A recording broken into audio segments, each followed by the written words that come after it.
All right.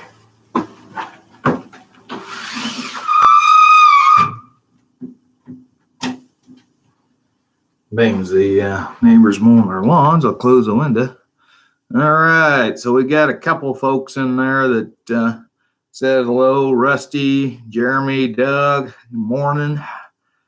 You were in early this morning before we even got started. All right. So today's stream, we're going to do a little bit of leather work here. So I got to cut some stuff out. Things I'm going to be cutting out this morning. A set of pommel bags that are going to 11 Bang Bang. Then I got to cut out another holster that was ordered last year, but there was a screw up somewhere along the line of the email. And long story short, I got to do it over again. So that's what we're going to start out. So unfortunately, I can't really see the chat from all the way over here, but we'll do the best we can.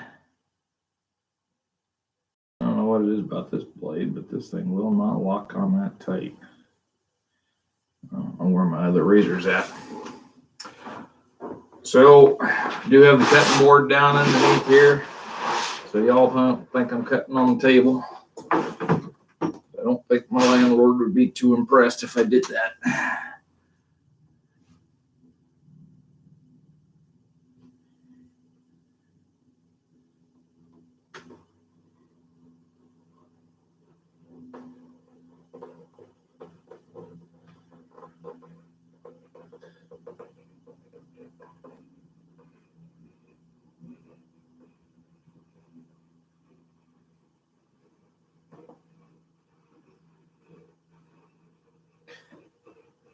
And when I'm cutting, sometimes I don't always get right on the line. If it's less than a 1/16 of an inch, I don't get too worried about it. It gets to be more than that. And then we've got problems. This leather I'm using is Herman Oak. It's supposed to be high quality leather. I will argue that to a point. It does take tooling rather beautiful, but it's a kind of a pain in the butt to deal with compared to the Tandy stuff. And if you hear dogs barking in the background, that's my dogs. I think they got to bark at everything that moves, makes a noise.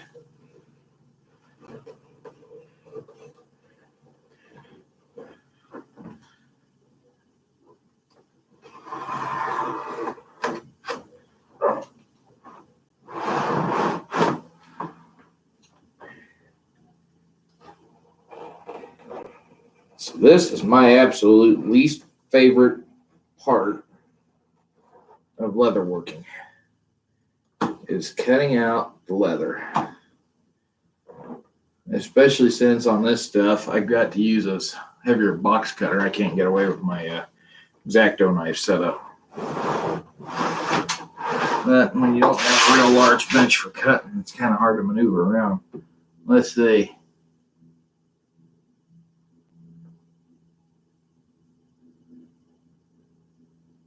I think Jeremy says, how you been since the move? I'm doing okay. Like I said, I'm trying to read this from across the thing here. Everything's been going wonderful. I was going to go out and mow the yard yesterday, but it rained Sunday night, so I didn't mow it. And I was going to go out and mow it this morning, but it rained, so I haven't gone out and mowed it yet. I noticed my neighbor's out mowing their yard, but they got a better mower than what I have. Not saying I got a bad mower, it's just that I noticed one's a little bit damp. That son of a gun will bind up. That grass binds up under it so bad. If that grass is damp, better if it's dry.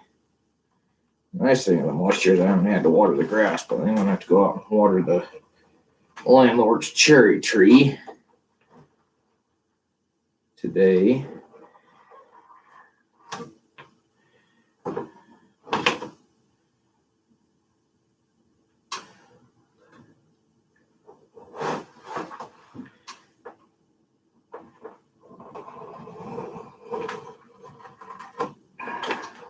All right, well, bangs, there's some chats coming in. I want to see right quick if I can pull this up.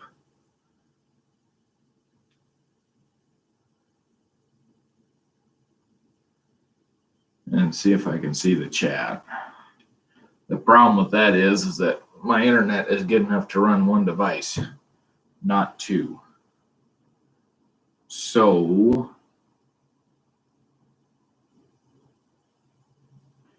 not two.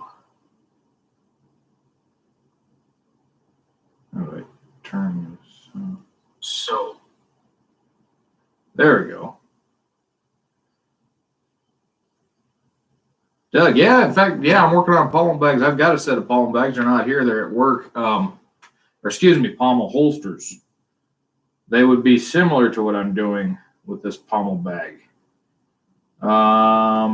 Do Cowboy Man on action shooting, doing a set of Walker kits from Dixie Gun Works.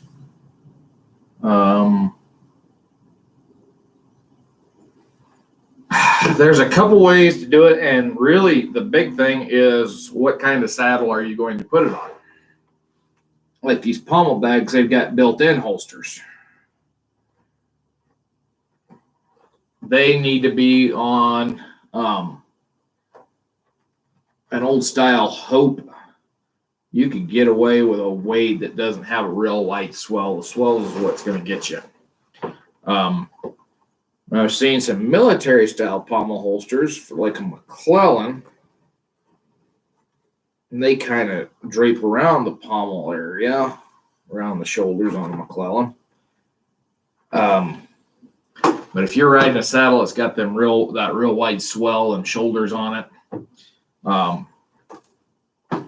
they don't work all that well. You have to come up with more modern designs for the leather. Okay, so that's the back of one. And we want to try to take this, we'll see how long the chat goes. I'm going to try to take this all the way to where I'm about ready to put the die on. I don't know if I'm actually going to set up with this in the shop to do the die because my bench is limited in space as it is.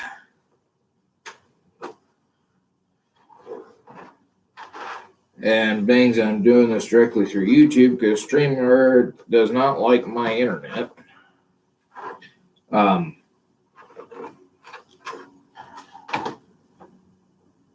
I can't just switch over to the phone and show you. At least I don't know how to through YouTube.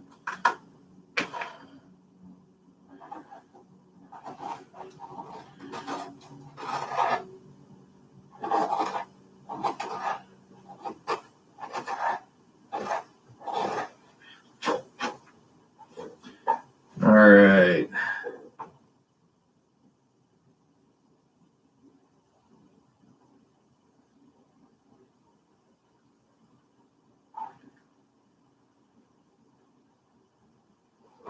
Okay, Doug. Oh, Scott's in the house. Hey, Scott.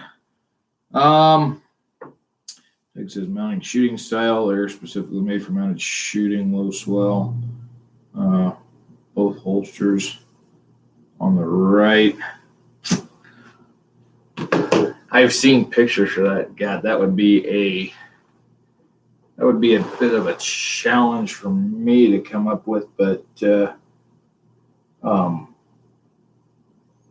I mean, it could be done. It could easily be done. Well,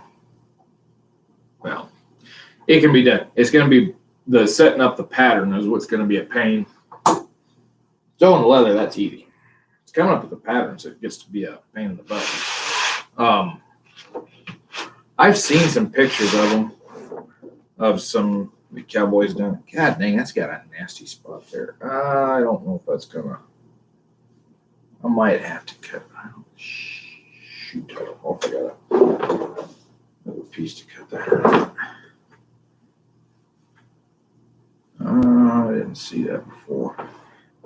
When I drew all these patterns out, I wasn't wearing my glasses, so I didn't see there's a couple of blemishes on this one here. I might wind up cutting that again, which I've got to order leather anyway.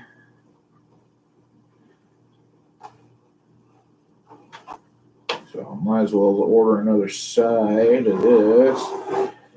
And if that side turns out to be as crappy as the first ones I bought, give me a pain. Doug Diggs. I got this one off of, so this pattern I got off of Leather Crafting Forum. I was going to try to come up with it, and then I come across it, and pretty close pattern. And then I've modified it for a couple other different sets of bags. I keep forgetting I'm not on this camera. I'm on that camera. Gav, I can't remember where the heck it's at. I'd have to dig around and find out.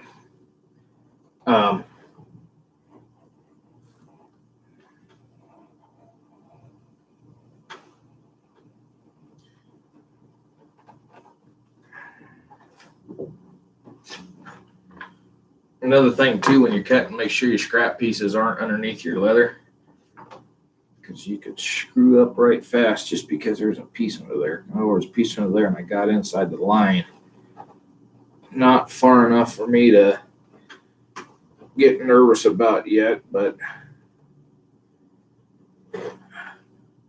outside the line, if I wobble, I don't care. Inside the line, that makes for a grumpy Duke. All right. Shit, that's got. I don't know if I could rub that out or not. I might try to see. I've got a tool in front of these, so I might be able to rub it out. And the other thing that ticks me off this leather, you'd be cutting real good, then you get a hard spot. What the heck is my phone making noises for? Oh, Weaver put out a video. Okay.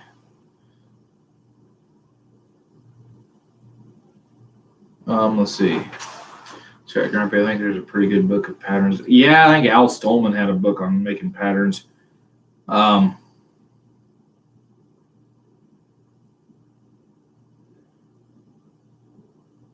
Doug, if you get a pattern made, just send me a picture and let me see how it turns out. That'd be interesting to see. One of these days, when I can afford to screw around with leather more than I do, just to kind of piddle, I'm going to try to sit down and make a set of pommel holsters for walkers.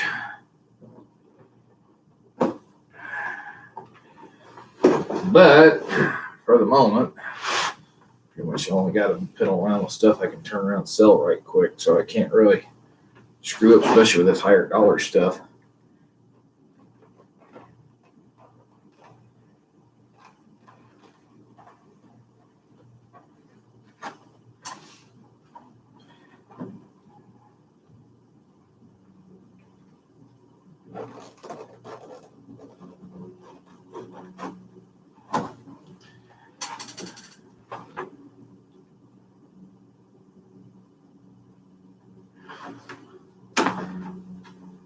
Alright.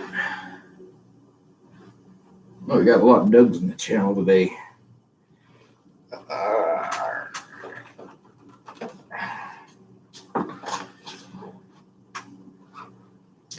Yeah, the top of this leather I can't hardly cut. The bottom part of the leather is like butter.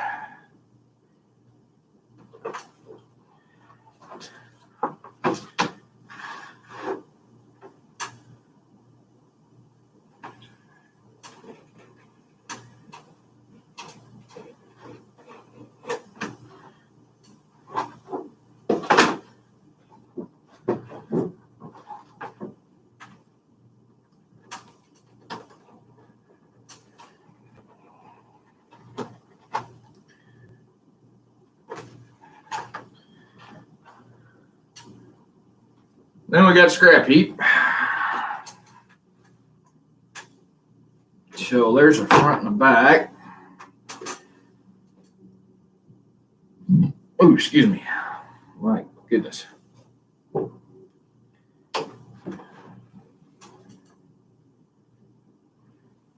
right. I'm getting down to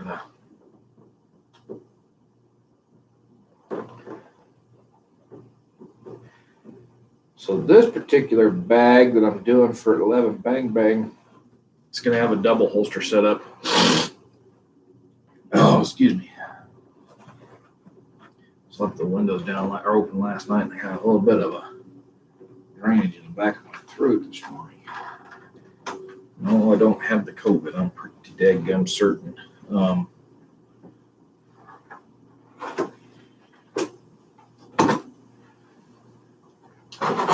just going to cut that and get that out of the way. Yeah, I've got enough there if I have to recut this piece. And those blemishes will be covered with the dye. All right, let's see who's... Scott, do you have a weight of leather you prefer to balance the ease between cutting, being stiff? Kind of stuff that I used was a softer leather. Right. But I liked it because it cut fairly. Cutting leather is not easy unless you're cutting like 2 or 3 ounce. But as a general rule, the Tandy stuff cut pretty easy.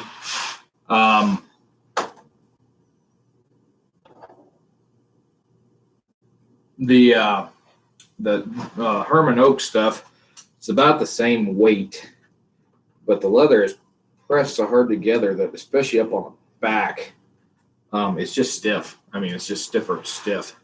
Down here towards the belly side of things, it's a little bit softer. And this particular side is a heck of a lot better than the one that I started with out of this order. I mean, that thing all the way down to about this area on the hide, which this is the belly. This is the back, the butt area. You come down to here, and I mean, you could cut through it with a dull deer antler. You get up in here, and you needed a rock saw with a diamond blade to cut it. I was having to make 3 and 4 passes with this thing, and I didn't care for that. This side out of that order is cutting a lot better. It's still stiff up here, but this leather is not as dry. That first one I had, once you tried to bend it for a holster, I just do that. Yes, I did. You dumb shit. Hell, it's not that bad. Anyway, that first roll, when you get a holster and start to bend it around, and it started crackling like a cracker.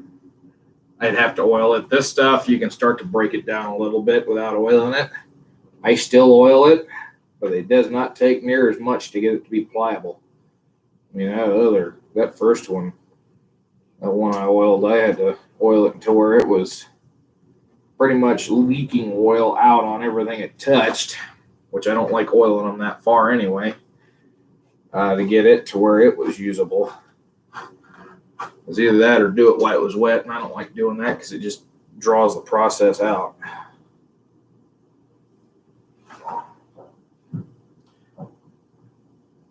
And the dog's going nuts for whatever reason. My neighbors might be still moving out.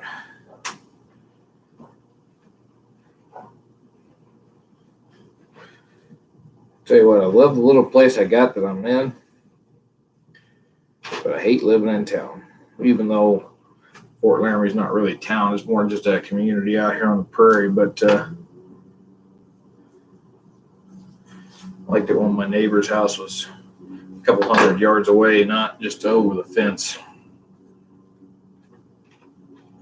So yeah, so this leather you can bend. That other piece that I had, you couldn't do this. It would just break and crack and make all kinds of noise. All right.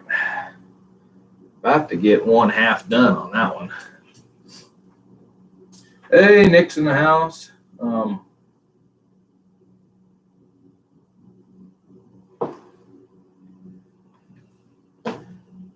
You know what, Doug? Dukes? I sent you some stuff through that Facebook Messenger one time. I still got that pattern on my computer. I will send it to you. Because I downloaded it on my computer. I'll send it to you. If you're still watching there.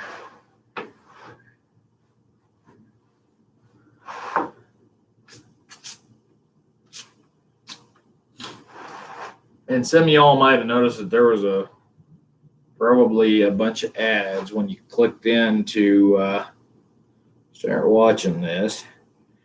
I haven't been monetizing the live chats because I figured, what the heck, I'm not really producing all that much. No sense in monetizing.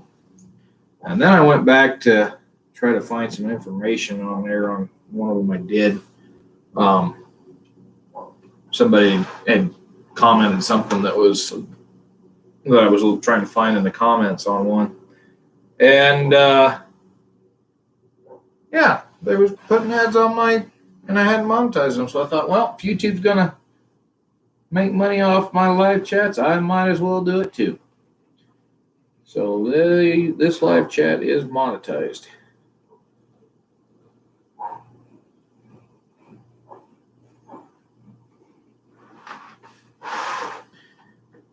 And hopefully here this afternoon, I'm going to take a break from doing this leather. I'm going to try to do a video, actual video on the slick shots for the Colt 49 Pocket.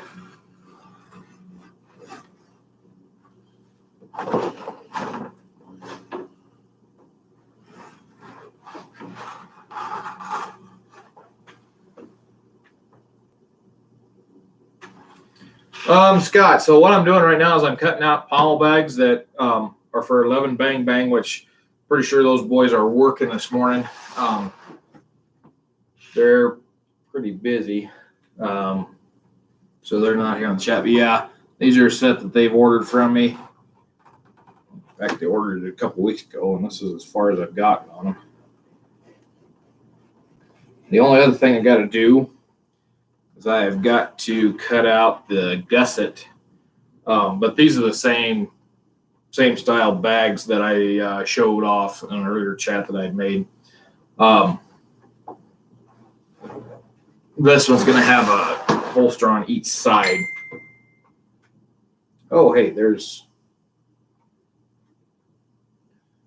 Okay, yeah, Doug's got me on the... All right, that'll work.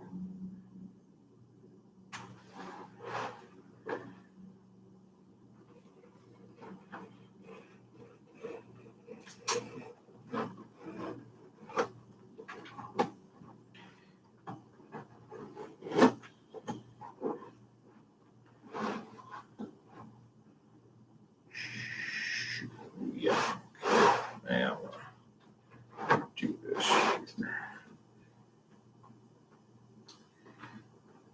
So one of these days, hoping to get a round knife and figure out how to use one of them, because the easy as this thing is to use,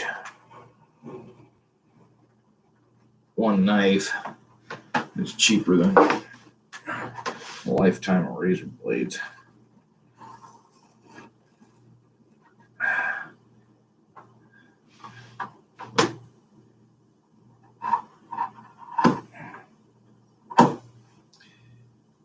And I got the corner on that one, but it's not terrible. Like I said, as long as I'm within a 1/16 of an inch, because there's going to be trimming up and measuring in anyway. If I come down and take more than a 1/16 of an inch, start getting into an 1/8 to a quarter, and then things don't work out all that well. And I wish my neighbor would hurry up and get done mowing their yard so I can open the window, because it's getting a little warm in here.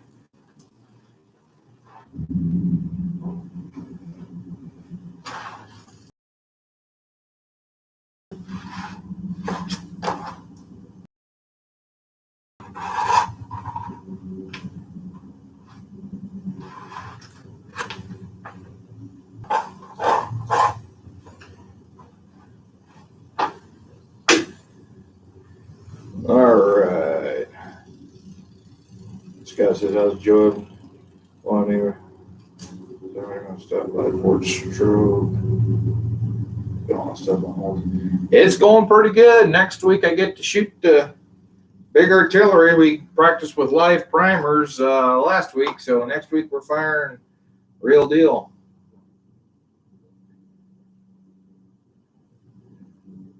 Sure, Nick, I'll do that here probably after the chat, if not a little bit before.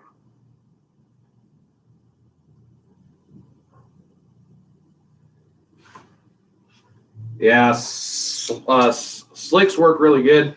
I've heard tell though that they don't help the pocket model, the 49 at all. I don't remember who it was that told me that, said they tried them and you still got to put that extra mainspring in to get everything to work right. So if Birdie would just make a stouter spring, that would make my life a lot easier. Oh, I see who's mowing the yard. It's the guys that are taking care of the landlord's yard for him while he's out.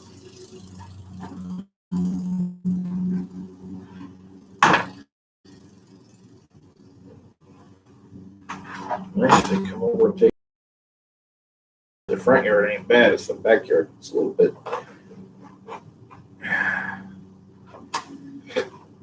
Oh, excuse me.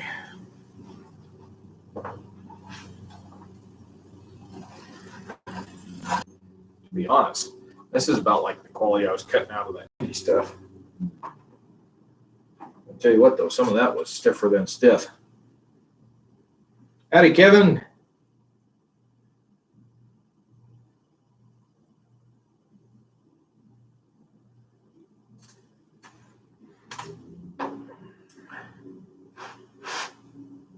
Yeah, thank you, Birdie, on some of that stuff. He was trying to save money. Oh, no, that's cutting like butter there. That's soft. And then back into the stiff. Jesus. Imagine the grain has something to do with that too, but I'm also getting down into the belly part. With the amount of leather that I buy and I go through, I'm not getting real picky on what I use. I know some guys are real picky, but I try to use as much of it as I possibly can.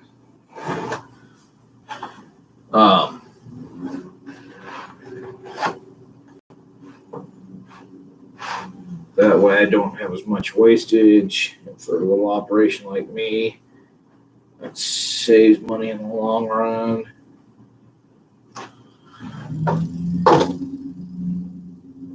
That's really soft. That actually will work really nice because it'll fold nice and hold up better. Well, it's Tandy 4 to 6 ounce, but it's averaging about 5. And I got some of that cheap Tandy stuff, of that lighter stuff that I'm using for that.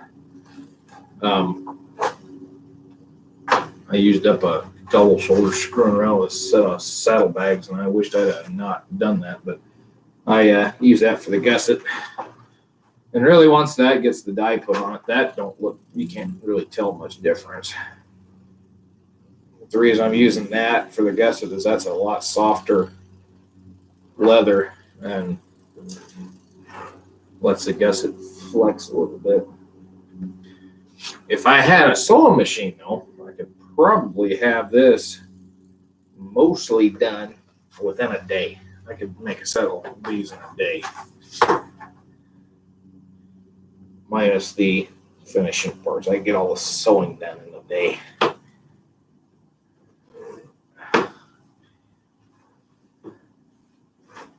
The longest part it takes is this right here.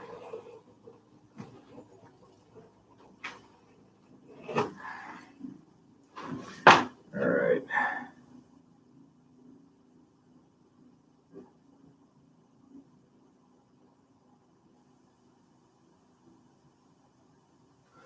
Oh, God, Scott, I misread that. I thought you was talking about a fork stroke. No, you stroke put that stuff on. Oh, shit. Yeah, I hope you're doing all right then. Damn. Yeah, I misread that when I was reading that through. Yeah, strokes are not a good thing.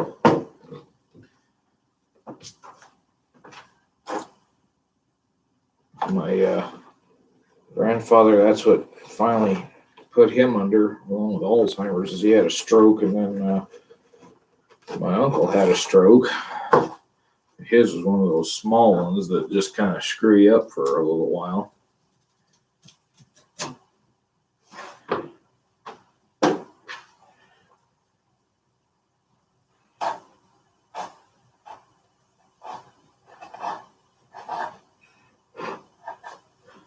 Yeah, I got a little carried over the knife, but that'll come out. So yeah, that'll bend nice around the gun there. Cover that up. Not too many.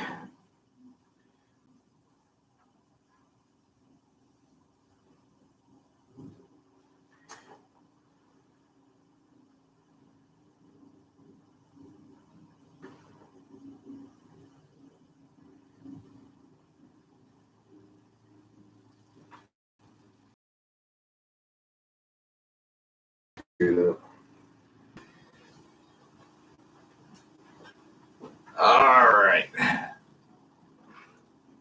So my phone's throwing a fit now. I don't know how it's on your side, if it's throwing a fit or not, but the computer still shows we're rolling, so.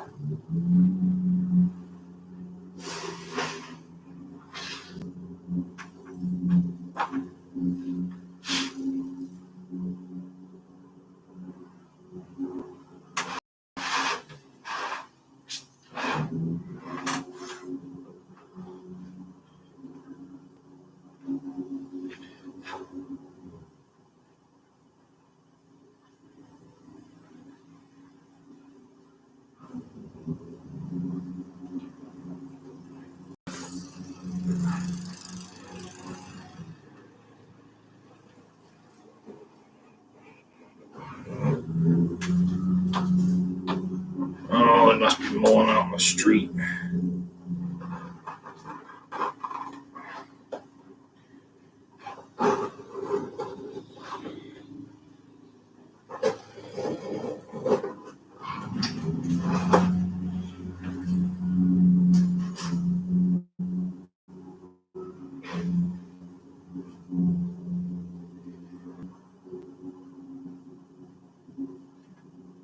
Oh, Plowboy's in. All right. Oh, now I'm cutting out the flap that the holster is attached to, which is the front of the pouch, front flap of the pouch.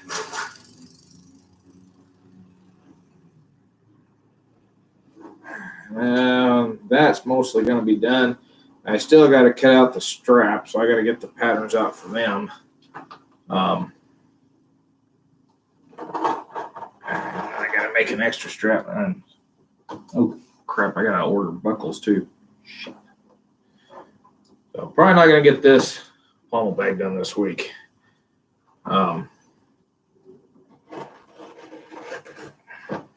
Then we get into one piece that's tough and does not want to cut it all. There.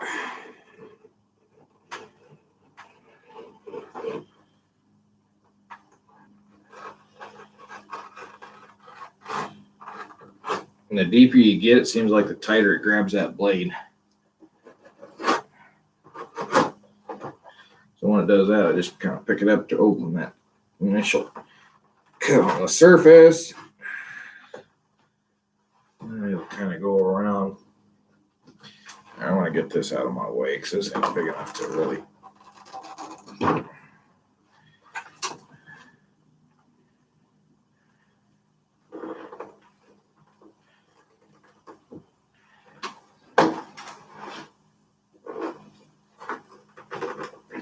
God, this stuff does not want to cut at all up here. Not even the little stuff. My Lord. All right, I gotta.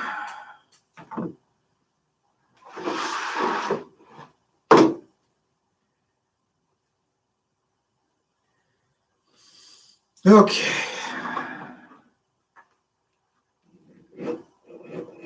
And then you get to the other side of it. And it cuts like a drain.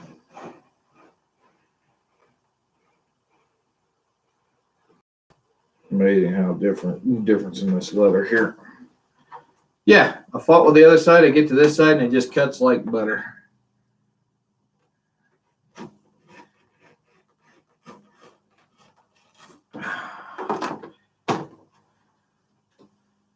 I didn't screw it up.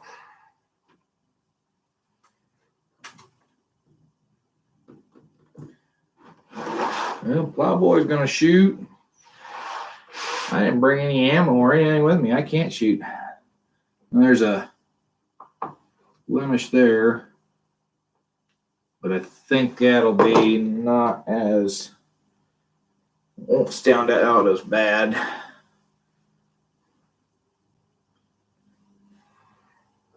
So this is that spot there. I don't know what that is. It's been on there since I got it. Hey, there's Garrett. Hey, Garrett, I'm cutting your bag out. I just noticed there's another blemish. I drew these out without glasses on the other day, and I did not see a bunch of these blemishes that are showing up in the woodwork.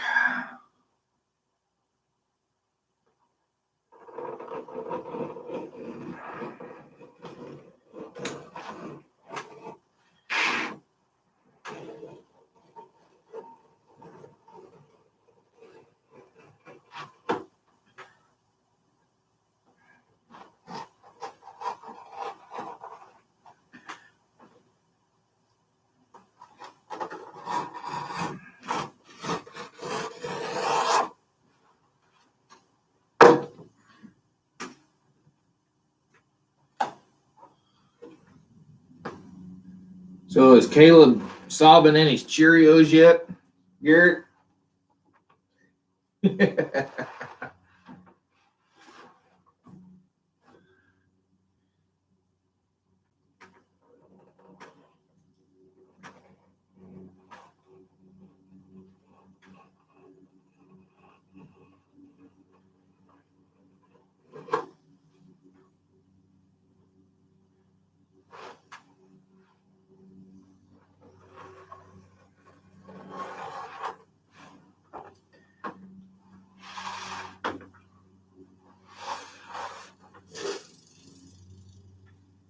Oh, what the hell, that kid keeps hitting with that thing. All right.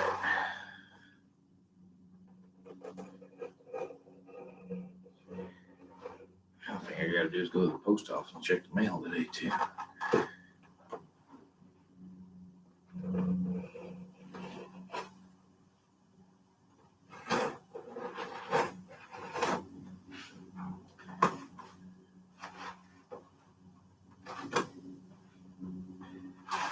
All right.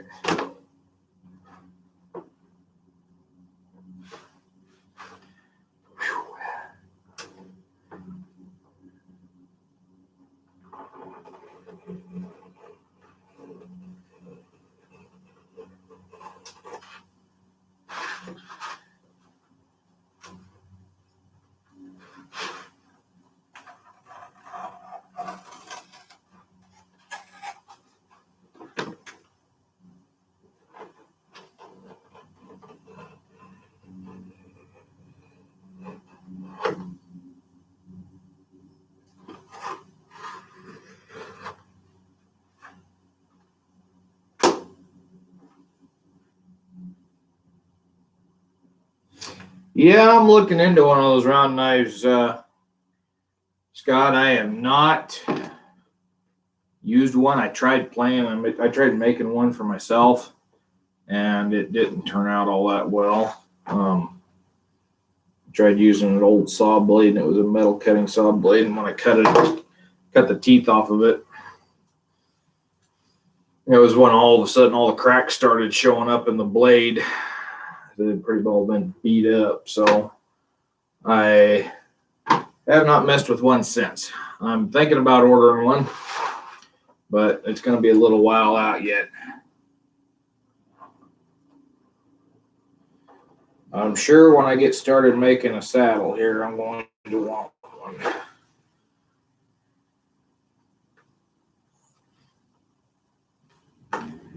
But yeah, they can be a very dangerous.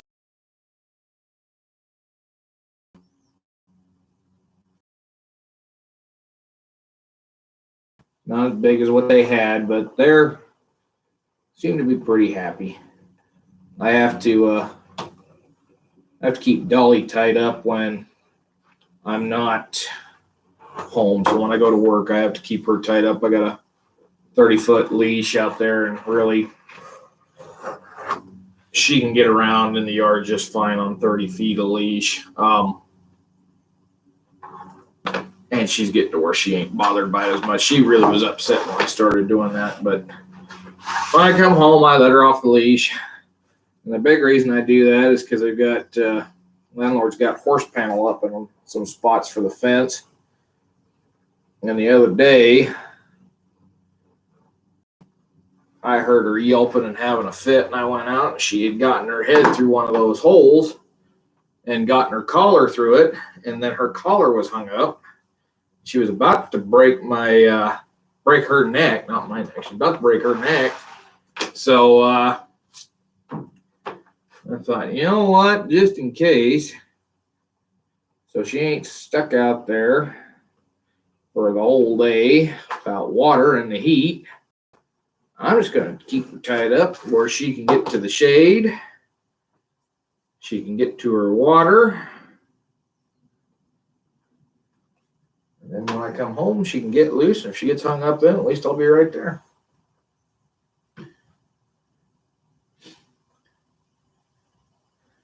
This guy says his saddle sounds like a big job. The saddle I'm going to be doing is I'm not covering it entirely in leather. It's going to be a early 1850 style saddle, so it's going to be, if you will, skeletonized. Still going to take the tree that I'm going to buy for it, my actual saddle that I'm going to make. Tree is going to be about $500, which I'm going to wind up buying that probably later in the summer. And I've got a used tree on the way, and I freaking got screwed over on that deal. I should have just canceled it, but I paid $150 for a used tree that's not all that old. I'd say it's probably 20, 30 years old if I was to take a wild guess. I'm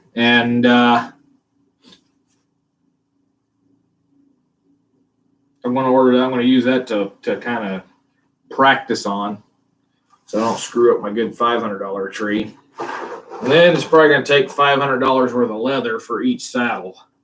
So at the same time, I'm kind of thinking that practice tree, I'm going to do my damnedest to make it look nice so I can try to sell it. And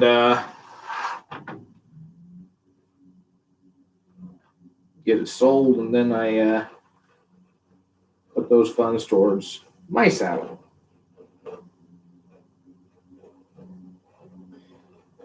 But if I start making saddles, offering them, those are going to be a prepay item. Just the amount of leather and crap that goes into them. I'm thinking about just starting doing business that way anyway. Because everything's going to be prepaid. I hate to do it that way, because especially when it takes me so long to get a holster done.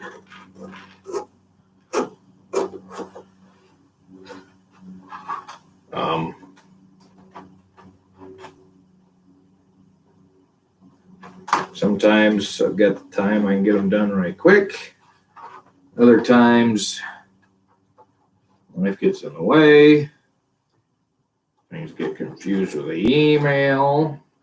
And then like I'm doing right now, is I'm finally fulfilling the order a year after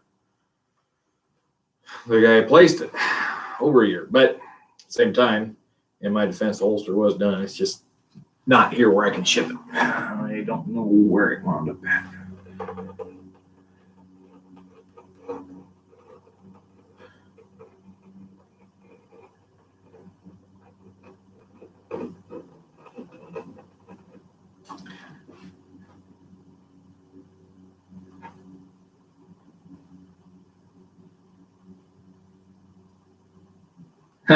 My dogs don't like thunder either, Scott. And my dogs don't even like wind. The wind was blowing a little bit yesterday, and they was having a hissy fit. Oh my God, they was having a hissy fit.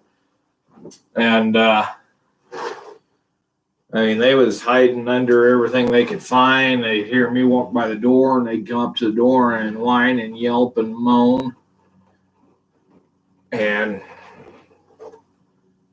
I think Grace, something there was a windy day this spring. I about caught a grill. That's how windy it was. I took a bucket to the head.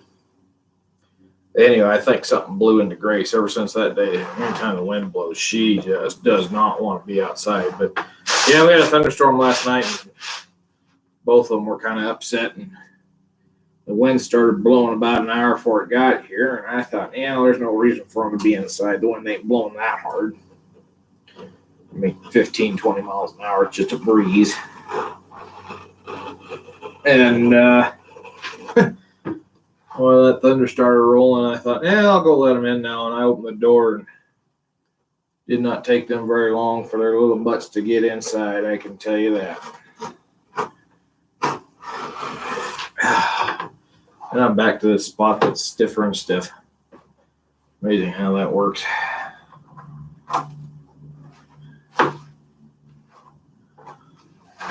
Let's see. Kevin, no, it's not a McClellan. It's a Hope style is what I'm going to be building. So yeah, saddle tree there. What the hell? That was spam call.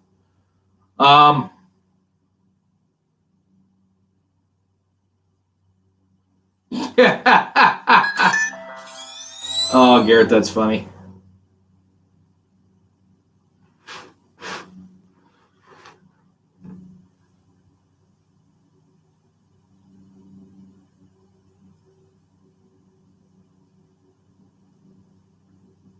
Yeah, where I'm from down in Colorado, if you got a firecracker that makes any noise or leaves the ground, it's illegal. In fact, I'm pretty sure in the state it's a felony there in Colorado. But unless you're in a big town, those laws ain't enforced on the 4th of July. Unless there's a major drought and a fire ban. If either of those are in, yeah, they're going to be a little bit uppity, but definitely on the after the 4th of July, then they enforce it very, very heavily. I had some black cats one time. They got uppity about it. Never got uppity about me firing my brown bess with blanks, though. Let's see.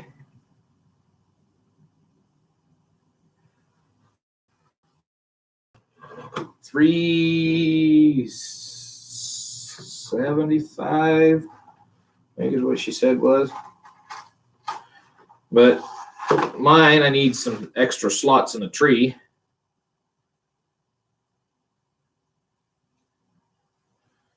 So with the extra slots in the tree, that adds $75.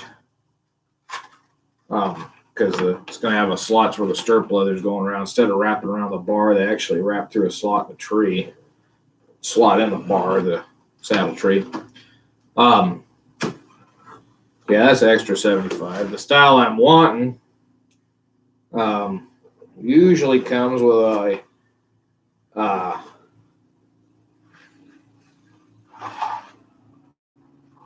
I take that back. It was $325 for a tree. So yeah, $325 for a tree, plus $75 for the bars, plus I think $50 for the wooden horn. Instead of a steel horn that's screwed down to the tree, it's a wooden horn that's built into the tree. It's part of the tree. By the time it's all said and done, this specialty one is going to be about $500. Now, there's another company down in Texas that makes that tree that you can order it specifically ready to go. But it's one of their specialty trees, and they charge $600 starting on the specialty. So either way, it's more spendy than what I want to spend, but you got to pay a price for historical accuracy.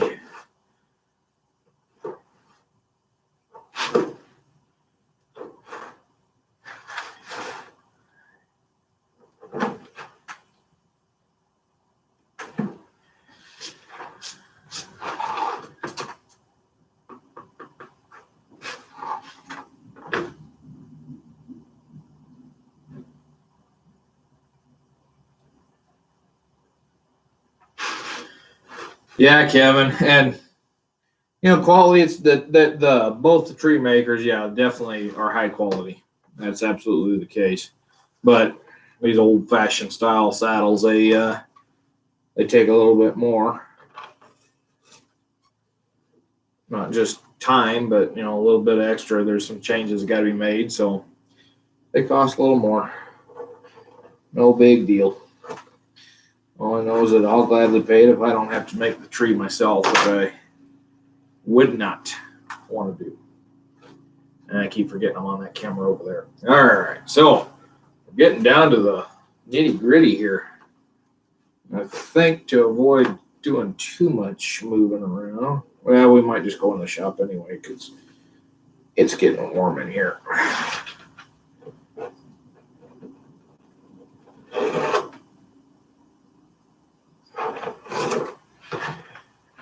These inside curves with this big box cutter are a pain in the ball sack. Pardon my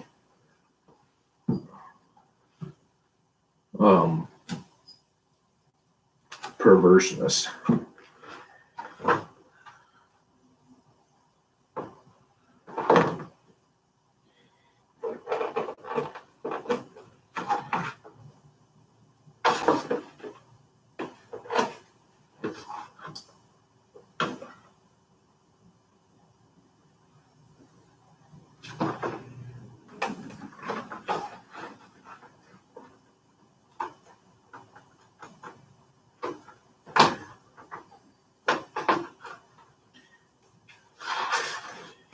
Nick says, do you have any old carpet? No, I do not.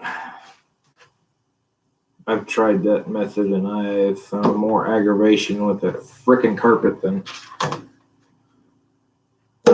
what it's worth.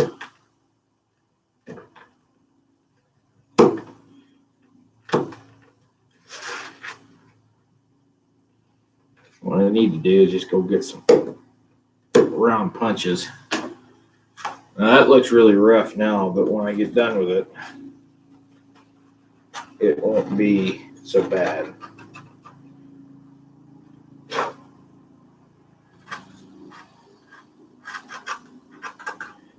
Well, I'll take it in there and take the smaller X-Acto and kind of carve it out. That ain't too terrible.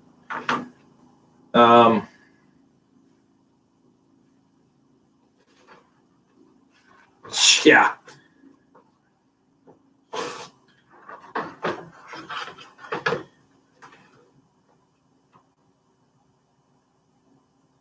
Scott, yeah, I use quite a bit thicker leather, anywhere from 12 to 15 ounce. I think I'm going to go for probably 12.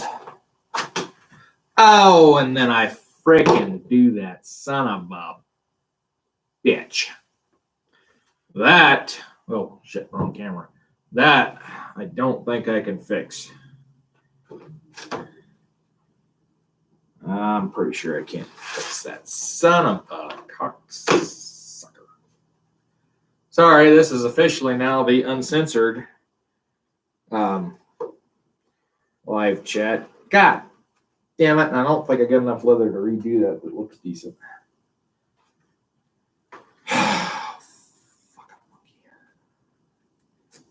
So yeah, we've officially gone to the uncensored live chat. Oh, Thomas, if you're watching, screwed up your holster. Yeah, I cut myself. That's easy. So, bitch. Yeah, it would have to go about halfway through the grain. So I condemn this piece to the scrap pile.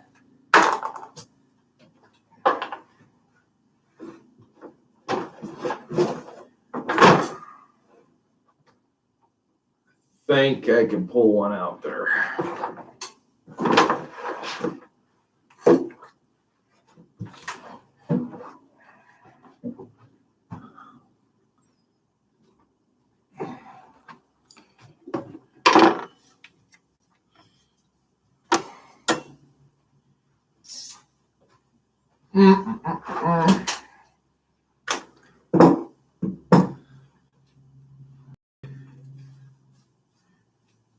All right.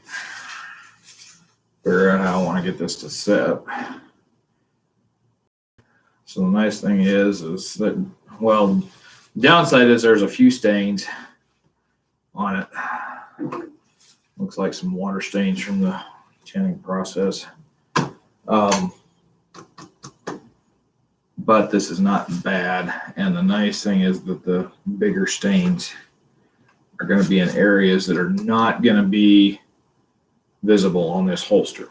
So this is particular holster is the 5.5 inch double loop, but the buyer doesn't want the double loops, he wants the loop. So it's really simple when I do that. I'm just going to draw this out of the pen. And I know there's some guys out there that they don't use pins. When they go around their patterns, they just go with like a scratch all. With my eyesight, the contrast of the ballpoint pen ink makes cutting this thing out a lot simpler. And when you bevel the edges, you don't see the ink anyway. But sometimes, like me, I'll go and walk my hand across this dadgum thing, or I'll drag the pattern across it, and then you get a streak. That's the one downside. So I prefer to use the Bic ballpoints, which I don't have. I freaking learned the hard way to stop using the gel pens. All of them are a pain in the butt.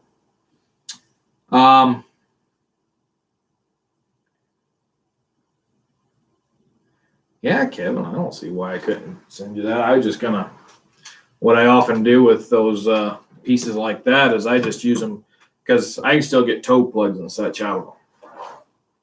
There's enough leather there that I can get something out of it.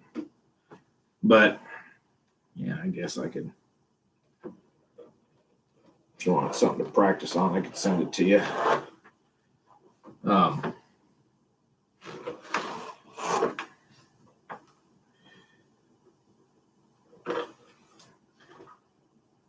If it hadn't been cut halfway through the leather, I would have made it work, but it went in far enough and cut deep enough down that I couldn't do it without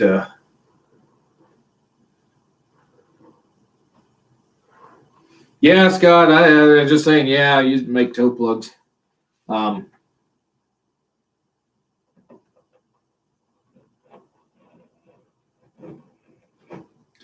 Toe plugs. I could probably get one of the smaller straps for the pommel bags on there.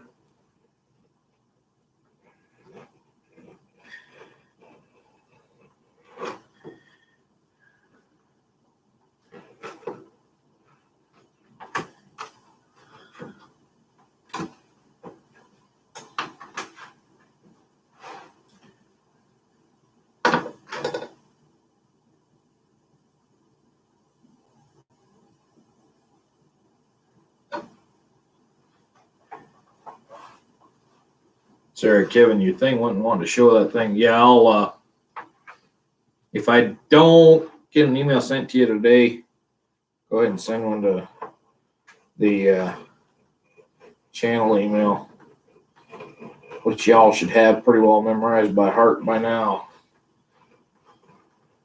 And then I broke the tip off this thing, so now I don't want to cut with a crap. That might have been why I pulled so hard and jerked that and screwed it up.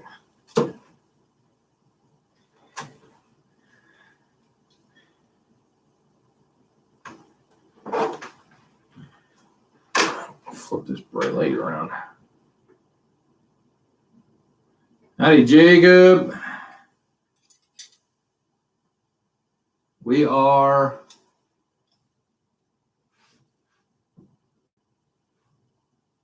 I don't know why my phone did that. Anyway, we were just about done cutting some stuff out here. Now I'm getting paranoid that I'm going to screw it up.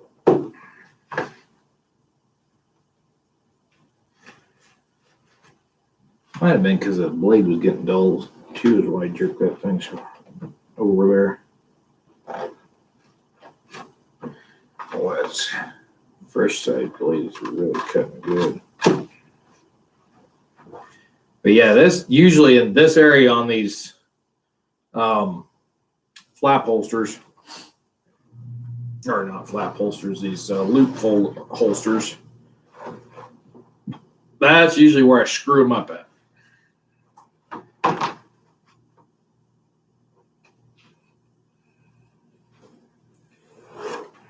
Just gonna go straight across. I'm gonna take this down in size so I don't screw it up in the end.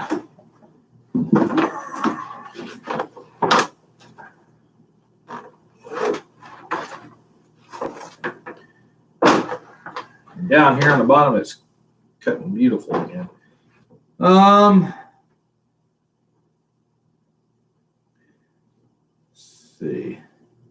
Doug digs when you get stitching, what type of thread you're using, wax thread or something else. So I'm using a waxed polyester that is basically it's refill thread for the Speedy Stitcher.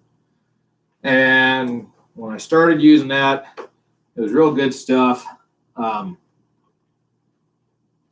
fact, it was a little heavy on the wax. Because once you get done, you'd have to take a old credit card or something and scrape the wax off of the seam. The stuff I just bought, that I just ordered a few weeks ago, just before I moved up here, the stuff the newer thread, they have barely any wax on it. The stuff will not stay twined together.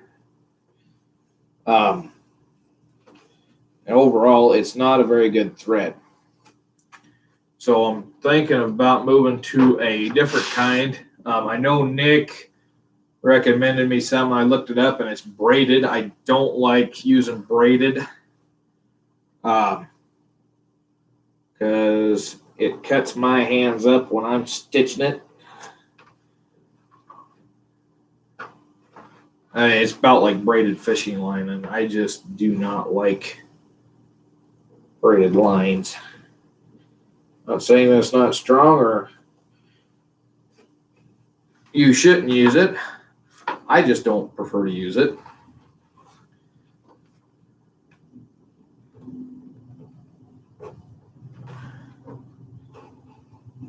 So I'm going to be in the market for some other kind of thread.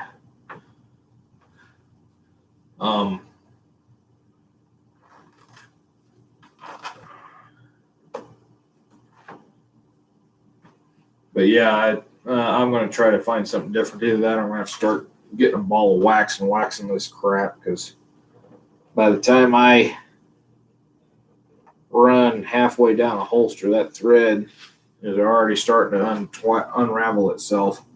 It just does not have enough wax on it.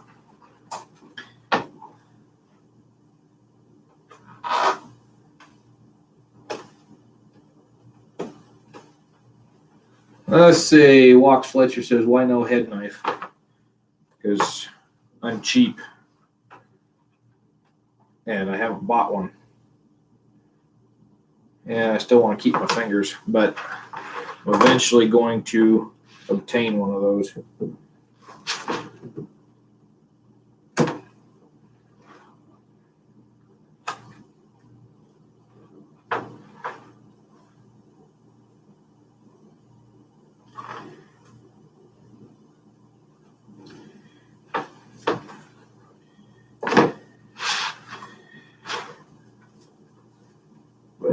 I'll move this holster down to or cut it down to the bottom. That's a little bit better leather to cut. It's not as stiff, so I'm not fighting it as bad.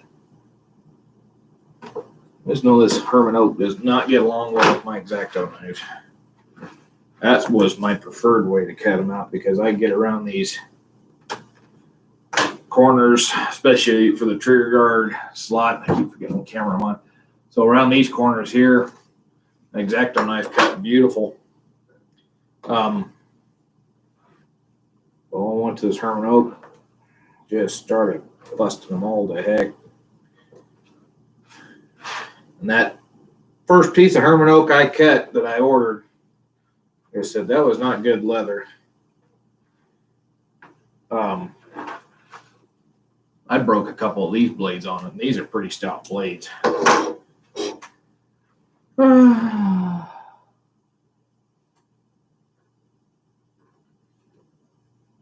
Yeah, I like the 51 and the 45 Hawken. That ain't a bad choice either there, Jacob. I'm glad you're enjoying the content. All right, so things the kid's done with the lawn. I'm gonna open a window and I gotta grab some tools. And I might just as well, because this stuff's gonna have to go in there anyway. So we're going to shut the phone down. I'm going to grab it and I'll come back and get you folks.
All right. Oh, shoot. Get off of there. All righty. So we're going to go in here to the shop. I'll try to get some stuff done. And the glare's probably going to be a pain. I'll go close that curtain. I'll open this window beside me here.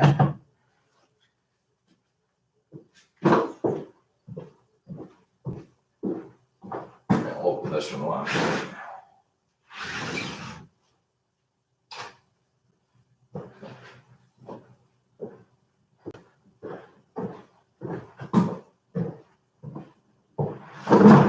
oops.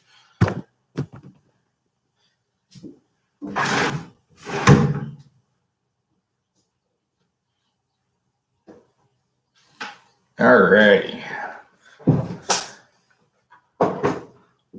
So the next step we're going to do here to get these things going. Good thing that was an empty bottle. Got a couple bottles in here because I was thinking about trying to make some koozies. Use some of the scrap leather for.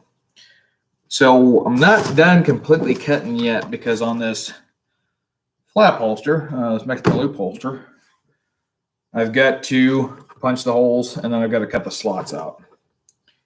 So for that, when I'm making the slots, I use the biggest punch setting that I've got. This thing does not line up real well, but it popped. That was good enough. This one's kind of wore out, so the slots and the wheels don't always line up. And then you get to where it does that, it doesn't cut all the way through. This is the inside portion, which no big deal. I can take my X-Acto.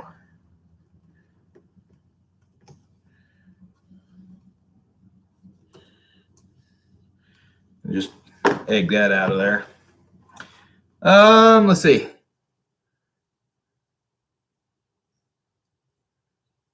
Locks Fletcher, their learning experience to sharpen. Yeah, I've heard it.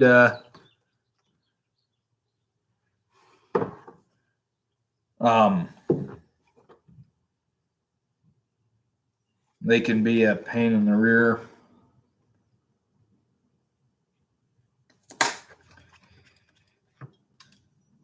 I come from my uncle was a butcher, so I've learned to sharpen knives a little bit, but if I can get away with him sharpening them, I'll pass it off to him to do that.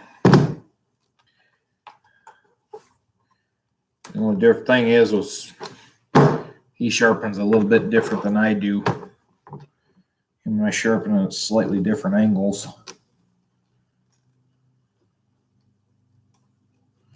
Okay, come on.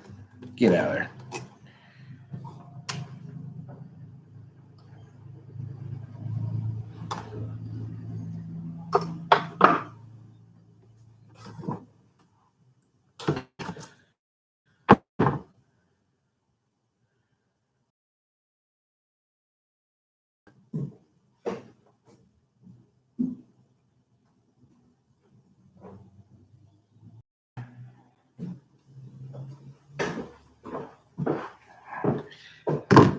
All right, so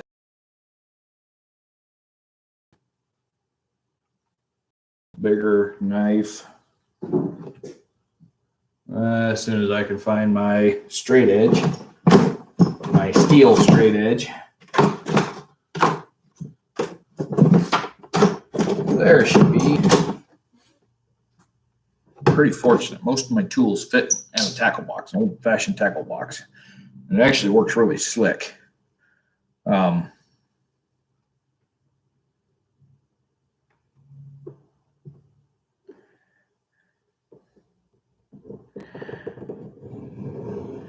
when I cut these, I try not to go all the way through to the other side of the other hole. So I'm starting, I put my edge of my ruler up onto the very edges of the holes, and I start forward and I work my way back, and I stop just a little bit short, because if I come all the way through, I cut into here. I've done that, I don't know how many times. Depends on how deep it is. Sometimes I can get away with still selling the holster. Most of the time, it's just a little bit of a knock on the other side that the edge beveler can scrape out, but I don't like to do it that way. And this leather's cutting really beautiful, so I'm not gonna push my luck. So then I just come around, I flip it over, and I wasn't quite lined up right on that one, but find them, pop it out.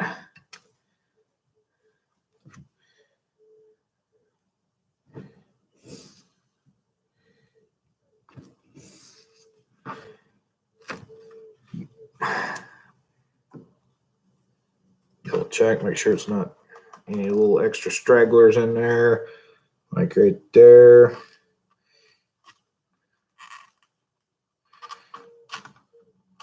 This blade's already getting dull, don't want to cut. So that one's done for that part. Next part is I'm going to edge bevel it, and I'm not going to do the whole thing. I'll show you why that is.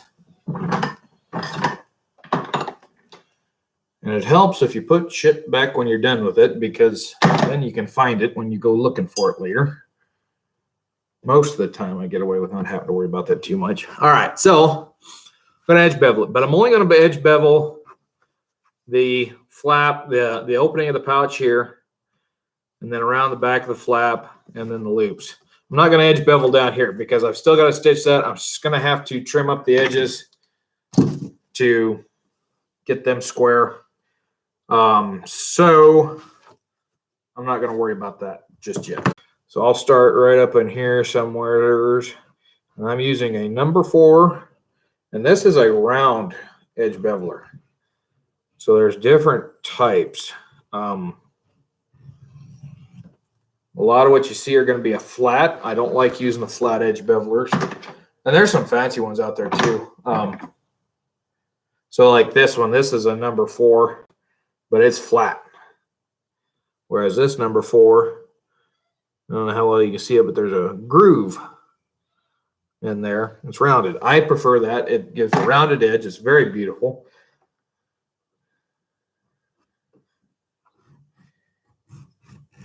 Now that flat number 4, it has its purpose. If I'm skiving an edge, or if I'm trying to make for like on the inside of belt loops, on holsters, on those flat ones that I make, I will take that number 4 and I will bevel that down because it cuts a lot more and gives a little more room for the belt to fit through. I apologize, I've not been reading the chat here for a little bit, and that's because I got the computer screen face down so that you can see what I'm doing.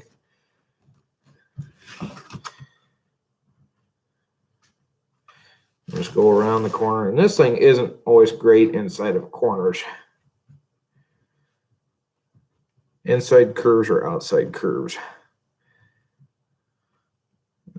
Now it's getting a little sticky over here because the leather's getting a little softer. All right.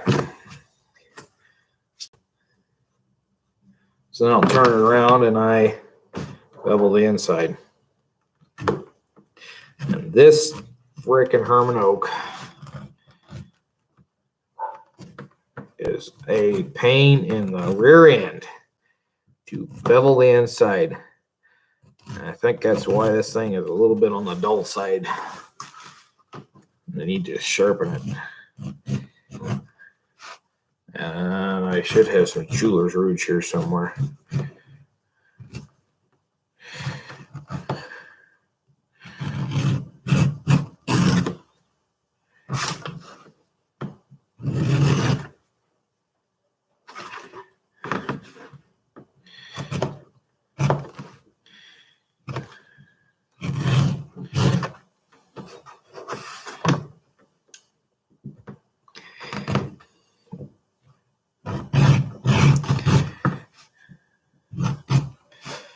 Basically what this is doing is getting it set up for the finishing process so you don't have a square edge.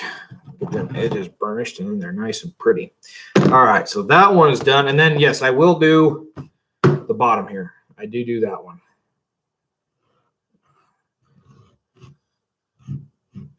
On the outside.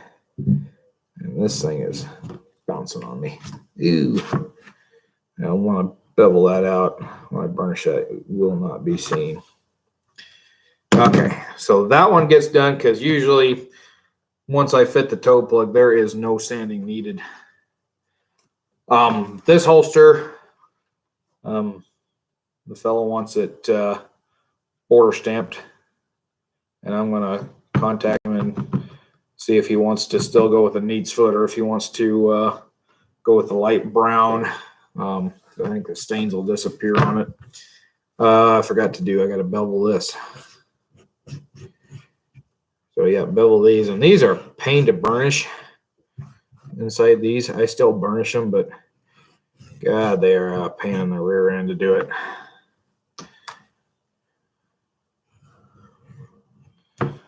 Especially with gum trag, because that stuff just gets everywhere. Hey, I'm glad I had my uncle dole that thing off. That would have took a chunk out of me. And that's one thing when you buy these edge bevelers, you need to take and the little wings that come off either side, you got to dull them up because they will cut leather. They'll screw things up so fast, and they will cut you as well. All right, that piece is done. So I'm going to catch up on the chat here. Let's see. Doug Dukes asked. So, Doug, if you're still there, things I got it right in front of me. This is what I've been using. I'm not impressed with it because they've cut back on their waxing. But it's waxed polyester thread, number 150, which they call a coarse. I'm not sure on the size. I assume it's going to be about 0.8 millimeter.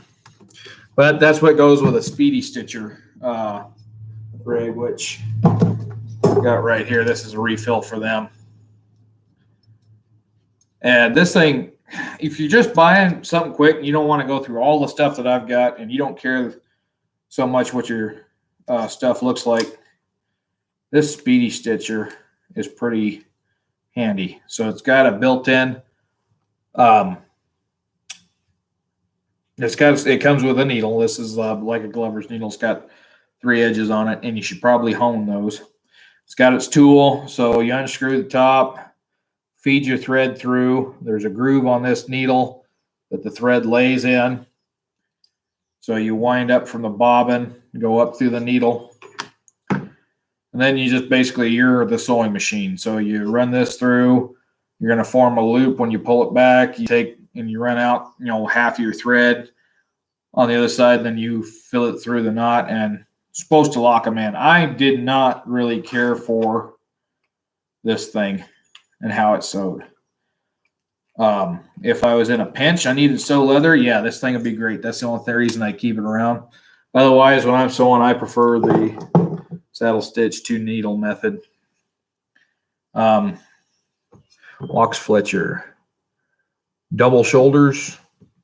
No, I'm using sides is what I'm using. I used to use double shoulders, but I'm using sides. So I bought 2 sides from Springfield Leather Company, and I'm just damn near out. What I've got left in scrap or what I just cut today, that's what I've got left. So I got to order leather next week. I think I'm just going to order a single side though, because orders have slowed down. But yeah, I might go back to doing double shoulders. The reason I wanted to go with the side at the time when I ordered them is because I had a lot of holsters ordered. I mean, that was a spring, and I was doing pretty daggum good. But if things keep slowing down, I'll go back to double shoulders.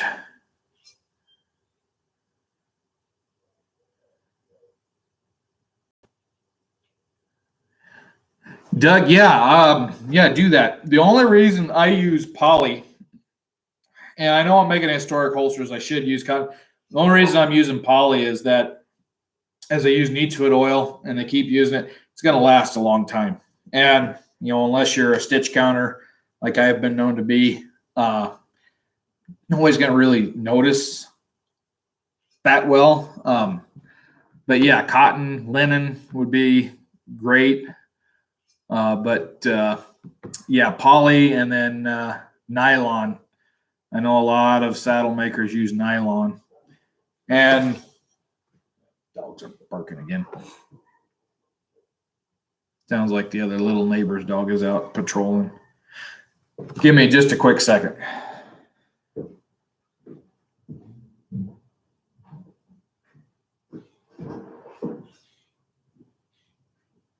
Hey, you barking. Oh, you girls need water. You girls need water.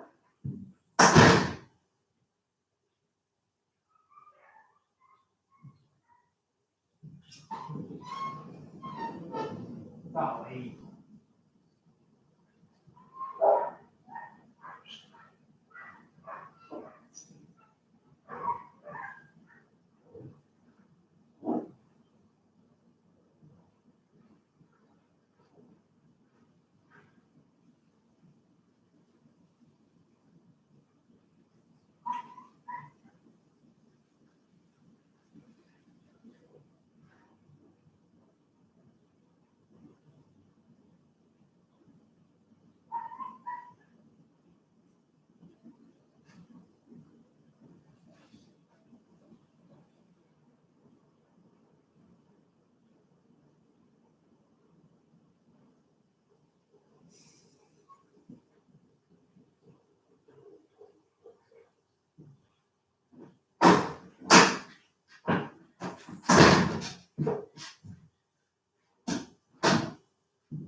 I guess the neighbor's got a new puppy. So anyway, yeah, and he's really throwing a fit out there. Anyways, yeah, so that's the only big reasons I use the poly and stuff is so they don't rot out with time.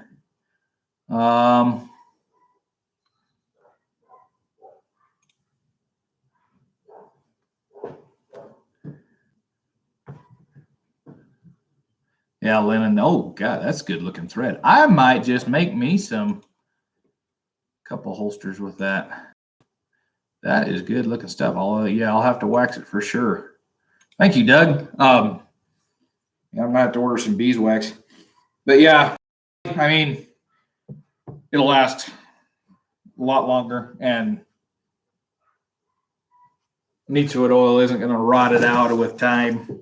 That's one thing about neatsfoot. You don't want to put on an old, really old holster. Hey, there's Drew. Howdy, Drew. Don't want to put it on a really, really old holster because it will cause the threads to rot a bit.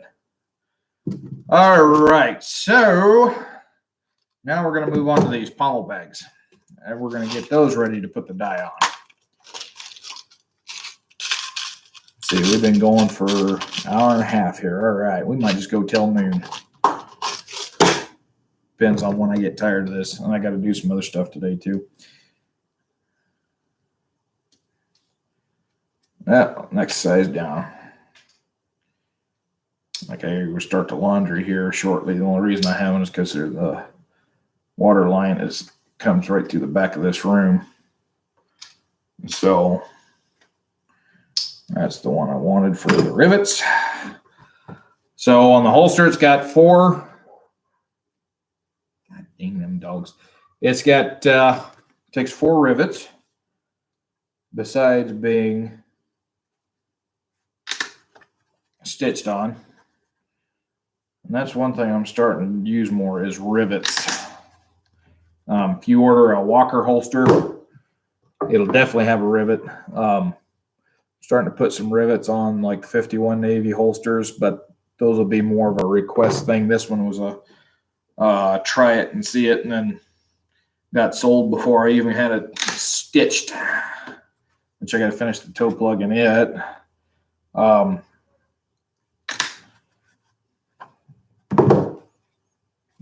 So there, I got the four holes punched.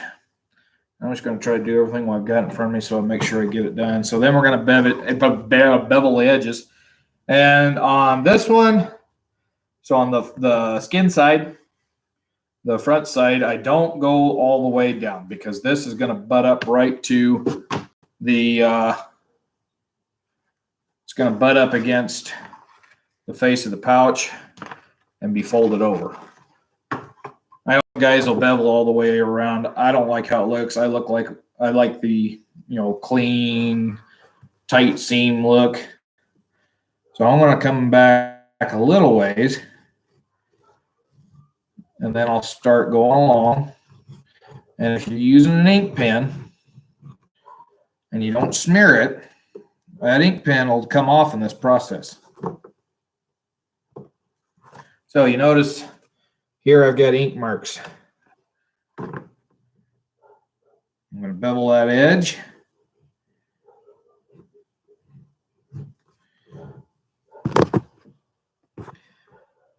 Bevel that edge down. That ink mark came off. It's right here. Good clean edge. If you don't smear it, don't use gel pens.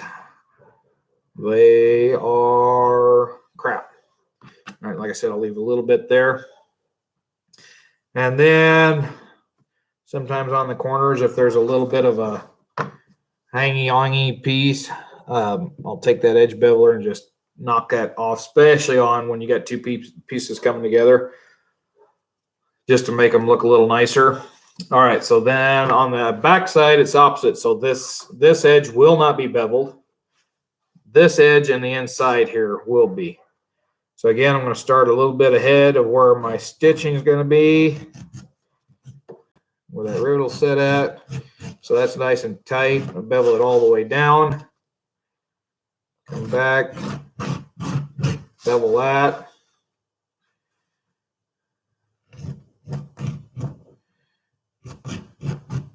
And then go almost to now, and that was a little close there on the edge, but it will, pretty sure the head will cover. Yeah, it's still within the confines of the head of that. Oops, and I flipped it on the floor. Oh, hey, there's a needle down there too. That's not going to do me any good. I don't know what the hell that wet spot is. Oh, it'll probably come off my foot. Anyway, and if anybody knows where I can get some of these copper rivets that don't have all this edgy stuff on the back, that would be greatly appreciated. Not going to see them all that well after I whack them with a mallet anyway, but it'd be nice if they were not as ugly. All right, so that one's done. We'll go on to the next one. This one is really quick on the beveling. All I'm going to worry about, man, that is a smooth back. God, that is pretty. It's very smooth. That's the flesh side, and that's as smooth as the front. So, man, that's going to be nice on the inside. Anyway, on this one, all we're worrying about is beveling the top, because this edge will be beveled after we stitch the gusset in. So I'm going to come in and I will go all the way across on the hair side of the critter. When I come to the inside, I'm going to come in just a little bit, and we're going to bevel through. And then that one's beveled. Then we're going to punch the holes.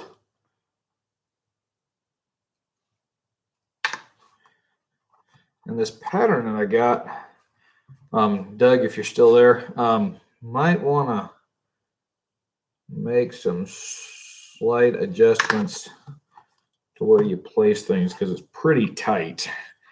And I will warn you, if you make the pattern of the holster for the 1851 Navy and 60 Army, you probably want to go with this. Just use the 73 size holster for everything. Otherwise, that 51 Navy, it's so tight down at the bottom that it will chew up and tear up the stitching down the bottom. It's a very extremely tight fit for this particular bag pattern. All right.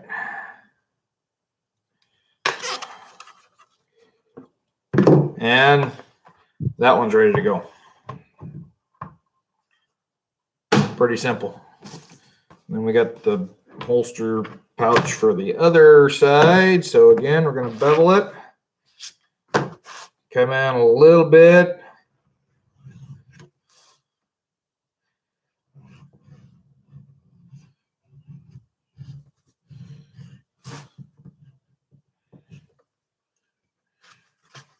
And we'll start right on the corner. Come around. And we're going to swing out there right at the end so we get a good, nice, tight fit. Flip it over. Do the back side. So on the back side, I'm not doing the contoured edge. I'm a good, tight fit. I'm going to bevel it straight away. Woo, that was soft there. Contour at the throat. And I'm going to stop right there where the rivet sets. And then I'm going to punch my holes. And it looks like the chat's going a little slow there. Let's keep working away. Oh, crap. You know what? There's one thing I forgot to do. We'll start with this one. And then do the other two and then continue on. All right, so that's ready to go. Now I need to do my stitch grooving. So got my stitch groover set, and it's pretty well set where it for everything I do. Said it was okay. It's set for that holster. Needs to come out a little ways for this one. So I try to start close to about the center of the rivet. So I've made my adjustment there. And on this front side, it gets one groove, and that's a pretty wide stitch. Not one that I would do on a regular fold around holster. It's not what I would do on something like this, because that gives a little bit of room to rise up. But for this pattern, that was what they recommended, and so far it's worked for me. Same thing here. We're going to run a line on this back side. And this is more for me guiding my when I go to punch the holes. And I'm going to go ahead and do these other two items. Let's see, on that one, that's a little wide. I'm going to move that up. Anyway, we'll get this one done here.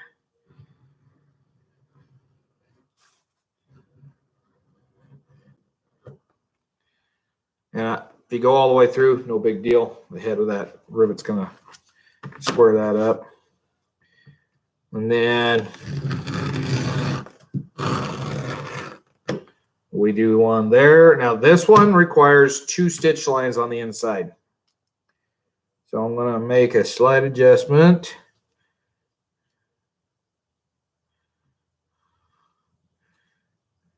A little wider.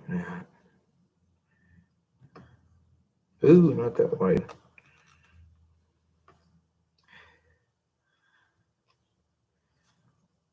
That'll work. So yeah, this one has an extra stitch.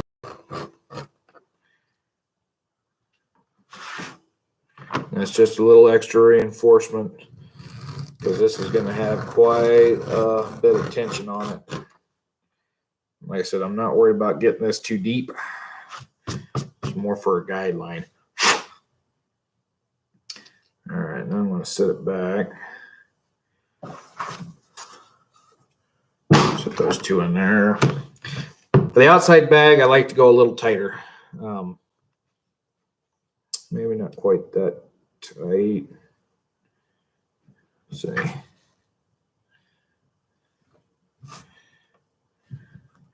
The reason I like to go a little tighter on the outside here is because this outside gusset, the leather will spread apart and it looks tacky.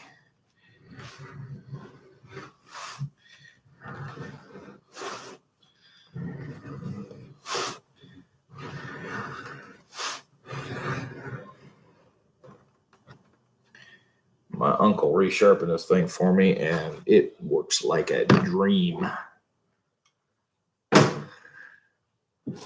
All right, so we'll get the next bag part out.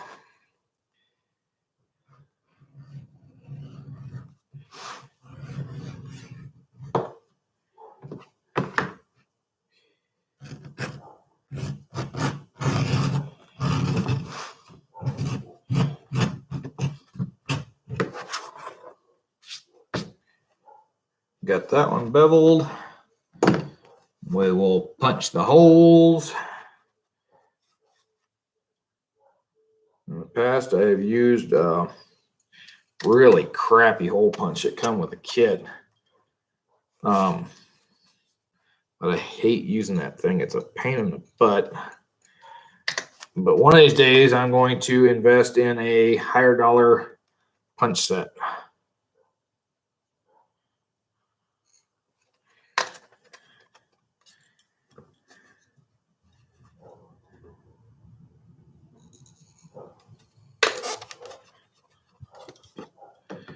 I'm not sure what this black little stain is here, but it will. I had one on another piece of leather I was working on, and as soon as the dye hits it, I mean, it just fades out.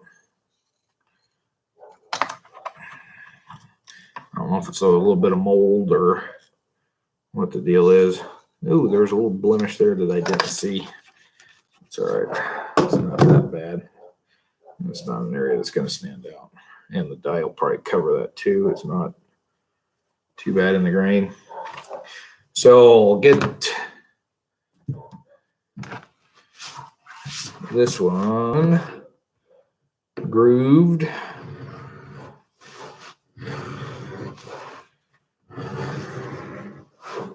Oh, heck, that dot would have been over just a hair.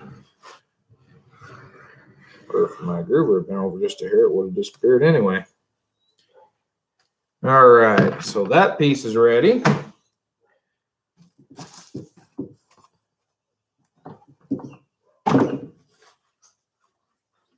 So really all I do for on the back flap, I got to punch the holes for the rivets.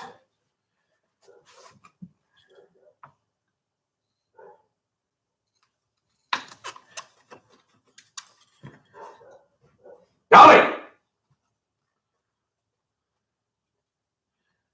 Punch your holes for the rivets. This one I'm not going to be able to get to, so I'm going to have to break out that other crappy hole punch. But on this one, I'm not going to worry too much about edge beveling because it's going to be stitched through most of the surface on this one. So I need to find that other crappy asshole punch.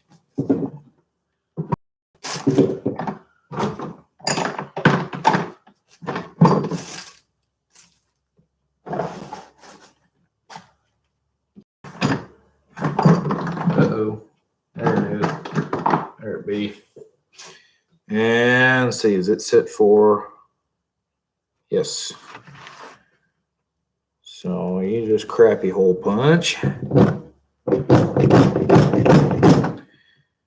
And I should probably put this up on the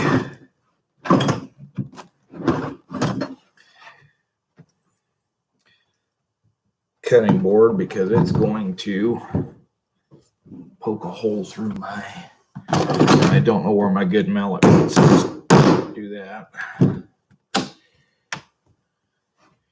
Punch that hole, and yes, I know I should get hole punches, but I'm cheap. I'd rather buy the leather than buy hole punches. I can get by with what I got. And then I'm going to have to do the same on these ones. So on this front flap, you know what, I better find my mallet because I want to bust that with that hammer.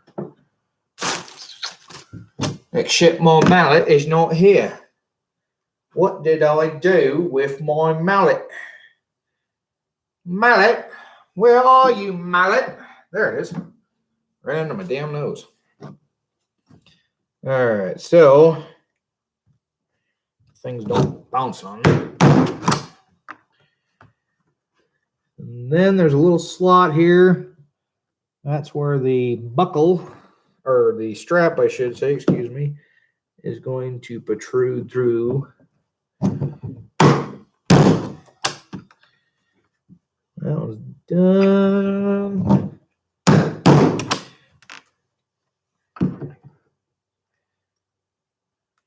All right, well, I got the punch here. I'm going to come back around because there's one here that's also for a strap.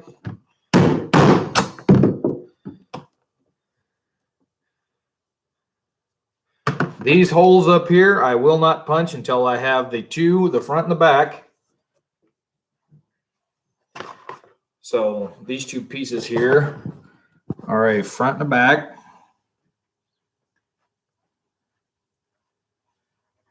So these holes in the front, I will not punch. I'm going to wait till these two are stitched together and then I'll punch them. And that's where they lace together at. So that is the flap. We'll cover up. Then you have the pouch in here, of course. And before I put this away, I need to finish slotting out the, and bings, the hole is so small, I'm not going to worry about a straight edge.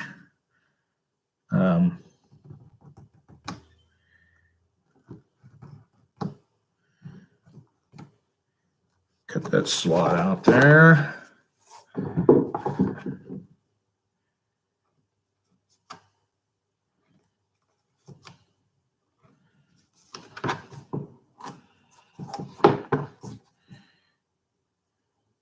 Got a couple of double cuts there.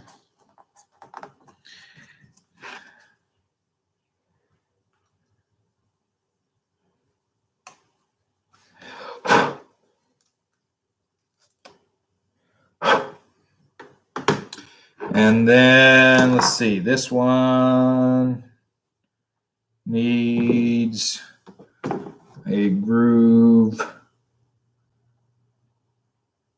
I did not mark that. Crap. All right, I'll have to go back to the pattern for that one, but yeah, it'll have a stitch groove across the top. And there's a stitch groove across the top on the other one, but I'll have to remark those because I failed to do that. Screwed up. Duke's been known to do that a time or two. All right. Oh, let's see. I missed one from Scott. Scott Grumpy says, when you want to do a brownish holster, do you just use oil or a brown dye? Like the oiled leather look, does it need to be re-oiled from time to time to keep the color? So needs foot color. You're going to have just, it's going to look, especially on this Herman oak, it's going to look about like that. Just natural, maybe a little darker, like it's wet. Eventually it will dry out, yes. This holster brown, this is dye. And so this is light brown, and it really is pretty close to russet, in my opinion. In fact, the russet I've been using has been closer to medium brown. Angelus russet, I think, is the best russet color, but being as I bought a half gallon of Fibings russet, I'm using that. So let's see. But yeah, once you dye it, you don't have to oil it to keep the color. You should oil it to keep the leather in good shape, but I mean, you're going to have to do that once in a great while.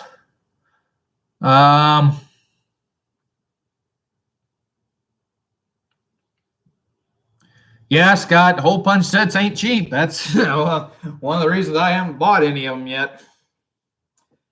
They are a little on the spendy side. And this thing sucks because it's one of these, it's you're supposed to push it down, just keep pushing it down and it'll cut because it turns. I've just been using it as a hammer mallet. I've got the shaft bent. It don't really go down all that well anymore. And the thing of it is these edges on these little shits, the replaceable bits roll over. I'm going to have to buy a higher dollar set here soon. But for now, this makes do.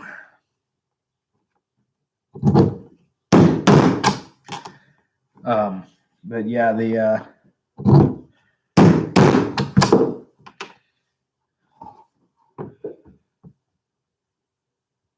and if you're gonna buy a set like that, get the good ones. Don't buy cheap Chinese-made pieces of crap because you'll just have to spend that much more time getting them to work right. And see there, I found it up. Oh, there. What the hell is that thing's problem? Must be a different piece there. There it came that time. Get the X-Acto out and we'll cut this slot. Really, I should bevel the edge on this bag, but on the face of this bag.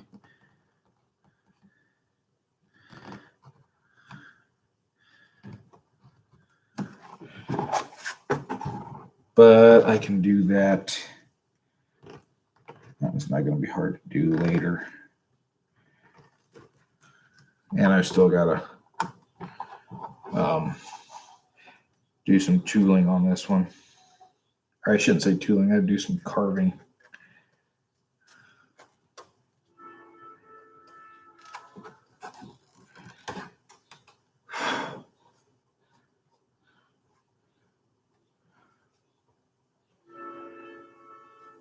Man, they got a sickly train coming through town. They've been working on the rail line. All right.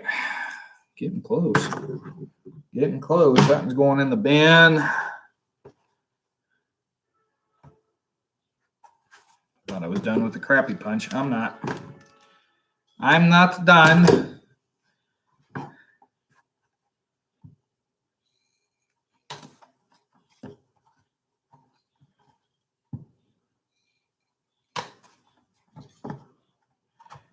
And then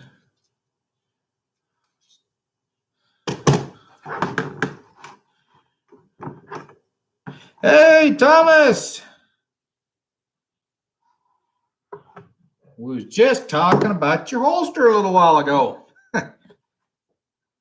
So yeah, we are got it cut out. I had to cut it twice because I screwed up my sled, but it's got a few blemishes that I don't think the Neat's Foot finish is going to do any justice. So I sent you an email about doing light brown, which will be similar to this color.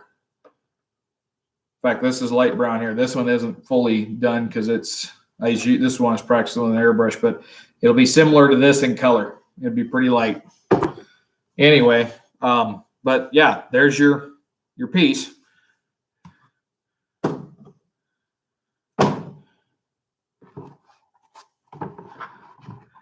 And see, Trapper Paul's in.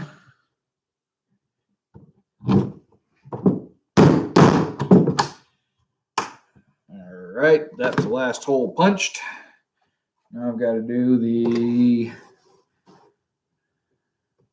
stitch groove. I need to slide that back up out of the way.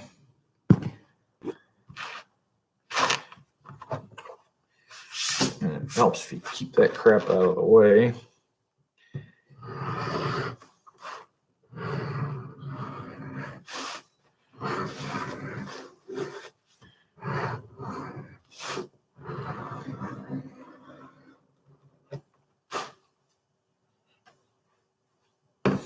So you know you got a good sharp one when they all come out in this long curly tail.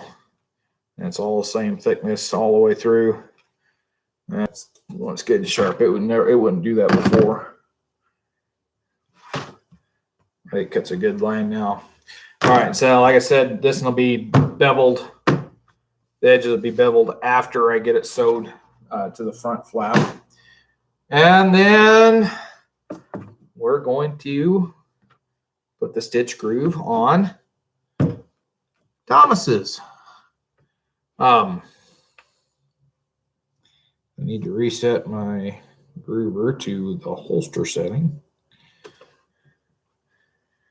And so in order to make life easier for me, what I've gone doing is, and it also looks kind of decorative, is I just go around the whole edge with the stitch groover.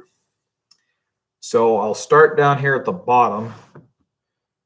And the reason I start down here at the bottom is because you've got a 90-degree turn. So I got a little bit of an edge there I need to true up.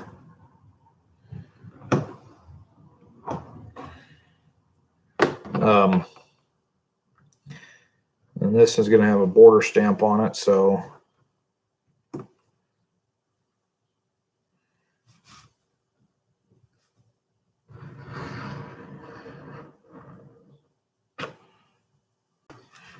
go across there for the toe plug.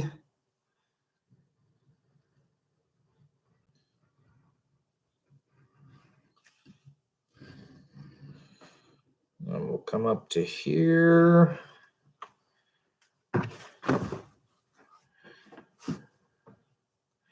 And this is the purely decorative portion. And I'll tell you what, you have to be ginger with it and these corners. Otherwise, you're going to jump around.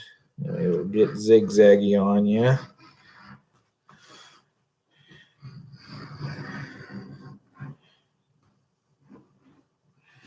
Ziggied a little bit there, but it's not terrible.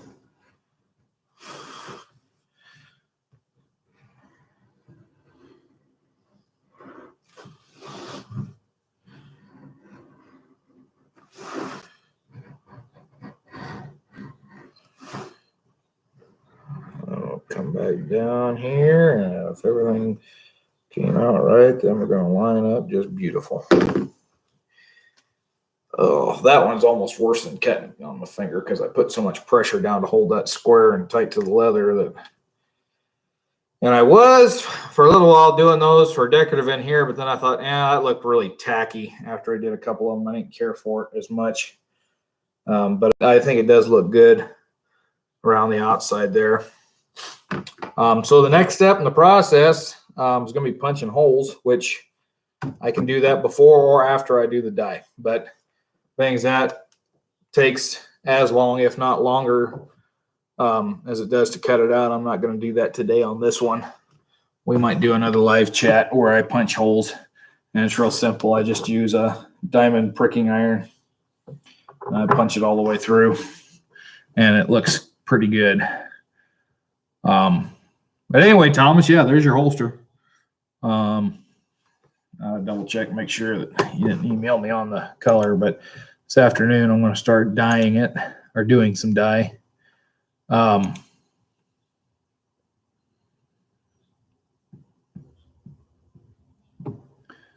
right. No, not making belts yet, but depending on what kind of belts people want. If they're wanting cartridge belts, it's going to be no for quite a while until I get a stitch machine. So, which that's going to happen. Don't know when, but it's going to happen. Just a regular belt, I might get started into that. I got to get a better strap cutter, I can tell you that. The one I've got, this worthless piece of shit. You'll start out at whatever you set it to. And for the most part, like, well, I was trying to do 1.5 inches. This one stretched out to 2 inches on me the other day. Or no, I'll take that back. I was trying to do 1/2 inch. Anyway, I was trying to do something the other day and it freaking moved on me. This thing just, once you get going, it will pop loose and move, and you get weird widths. So I've got to find something better for that. That's not going to break the bank. Really, for what I paid for that, I paid $45 for that wood block one. I could have got one that the local saddle maker recommended for $20. And he says it's a hell of a lot better than wood block pieces of crap. Yeah. So Dryball Jimmy's in. Yeah, it's I haven't dyed with it yet. To be honest, I haven't run anything through it, so I got to go get some rubbing alcohol. Well, that's the other thing I got with this afternoon. I got to go get dog food and rubbing alcohol. I went to the grocery store yesterday, and after I seen $120 in groceries, I was like, wanted to get out of there before I spent any more money. And then I got home and realized, oh crap, you're supposed to buy dog food and buy some leather dye. And the other thing is, I need to make a clean out station for that airbrush too. So that I can get it clean. Other than that, yeah, I haven't had a chance to run it, but yeah, I turned it on the other night to play with it, and it works good. And if I had a little bit bigger area that I could set up the computer in there and run it and not get dye all over everything, I would do a live stream in there. But and that's the nice thing about that air compressor is it's very quiet. It's extremely quiet. I can stand in the room, have a conversation with somebody on the phone, and all I hear is, I mean, it's really, really quiet.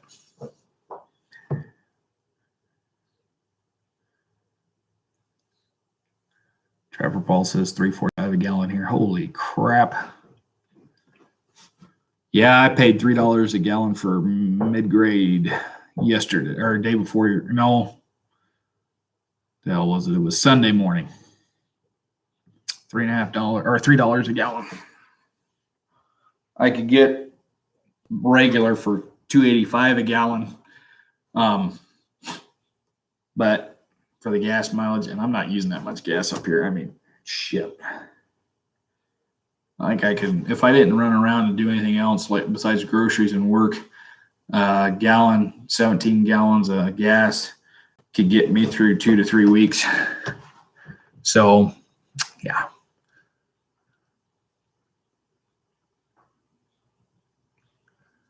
All right.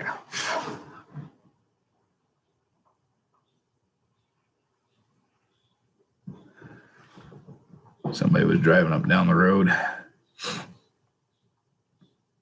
always get nervous because see back home when people drive up and down the road slow, that usually means they're staking you out to rob you. Here it's because there's old people on the road, so pothole, you got to drive slower, you tear your car up.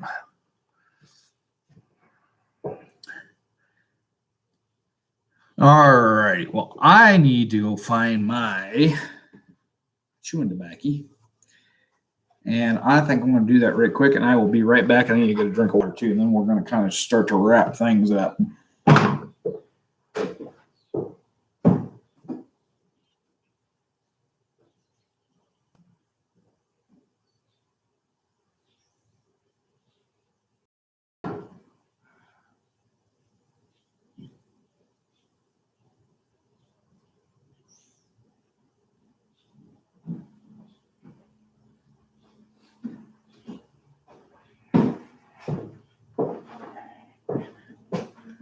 All right.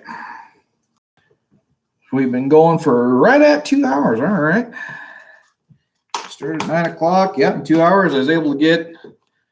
Now, if that would have been all holsters with a bunch of curves and stuff, that would have took a little longer probably to cut out than what we did.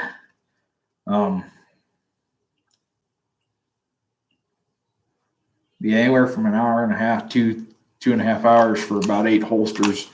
I think the fastest I cut out was 8 holsters in 2 hours. That was on a set of double shoulders.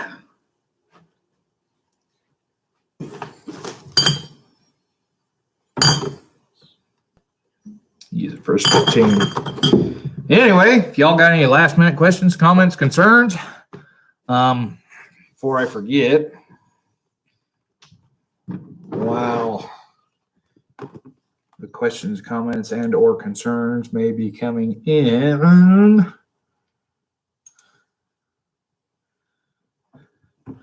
Need to find that pommel bag pattern that is somewhere on this computer, or I thought it was. Oh, pommel holster patterns. Oh, wait, that's pommel holster. That's not pommel bag. Pommel bag. The pommel holster patterns for McClellan. Okay, pommel bag pattern 1.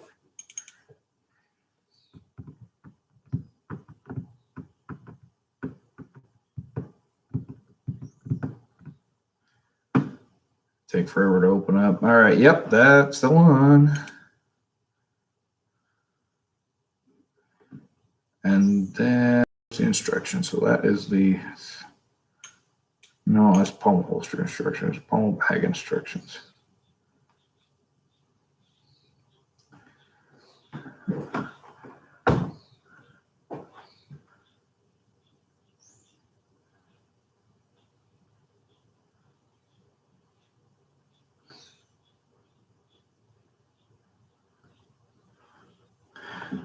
All right, well, I'll go back here and check and see.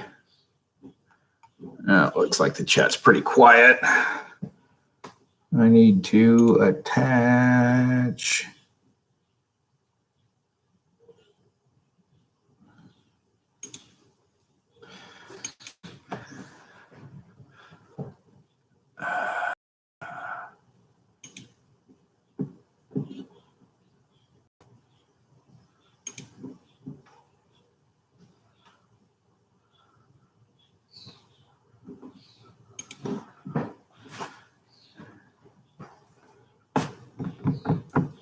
Apparently they won't let me upload anything anymore. Shikey. All right. Well, looks like it's been pretty quiet on the chat. Doug, I'm going to try to send that stuff to you. I'm going to have to send it through the, I think I'm going to have to send it through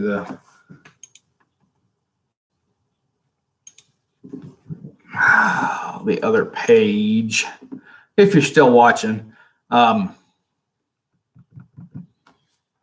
Because I cannot upload patterns to Messenger. I'm going to deal with that right now. Screw off. Oh, let's see. There you are, because I remember I sent you some stuff. There we go. Yep. I knew I sent you some stuff before. Downloads. Let's see.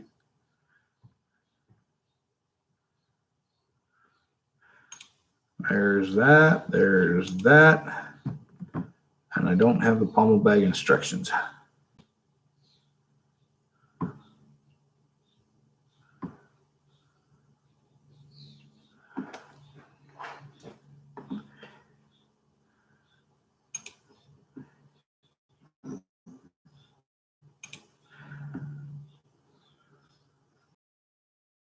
All right. Well, they're uploading, so I'm going to have to get off here for them to finish. But yeah, Doug, if you're still watching, they're on their way. They'll come through the business page, the Duke Fraser Productions Facebook page, because the regular chat won't let me attach anything. So anyway, I want to thank you all for joining in. We're going to shut her down here for today. But that's just kind of a look at how we start things up. Next week, I'll see if I can get something set up, if I can get things running with the air compressor, and might show you how we do the dye process, and then we'll do some driving the holes in it. But anyway, before I go, I do want to mention I still got some holsters here listed on the Etsy page. This one's not there anymore because Live and Bang Bang bought it. But over on Etsy, I've got these two for sure. They're listed on there with their price. These two are not on there. So this essentially is a modified Bohannon that is designed to take a 73 single action and take a Remington as well, I believe. I'll have to double check on that one. But it's basically designed to take a 7.5-inch barrel, longer barrel gun. Like I said, this is just the Bohannon that has had the extension put on to make it accommodate, make it a full body holster. And then I've got this, which is the modified round toe for the double loop. And this one holds a lot better. I mean, when you go to draw, it holds a lot better. So that one is available if you're interested. I also have a right-hand cross draw that's set up for a Schofield to also accommodate a new model number 3, the tip-up new model number 3 that Cimarron's put out there. Either one should fit because the way the sight is on the new model number 3, it's a 1/2 inch longer. I mean, it just, everything works out with that. So it'll accommodate both of them. If you're interested in this one, let me know. Because, yeah, I screwed up on this one. The guy ordered left hand. I made it right hand. That don't fly. And then I've got a left-handed Schofield triple loop that I screwed up on because the guy wanted right-handed and I made it left-handed. That's probably why I got them screwed up, is I got the 2 orders mixed up. Anyway, this one I'll be getting finished here sometime in the near future. And then they'll be available if you want something that's somewhat ready to go. All right. Well, I'm going to turn y'all loose here. Y'all have a wonderful day. God bless. Thank you for coming in. Be sure to check us out. We'll try to do this again next week. See how many folks we can get, but I think I'm going to move back to the evening time. Chad says I think we'll get a few more folks that come in on that. So, again, thank you all for coming. You all stay tuned and keep your powder dry.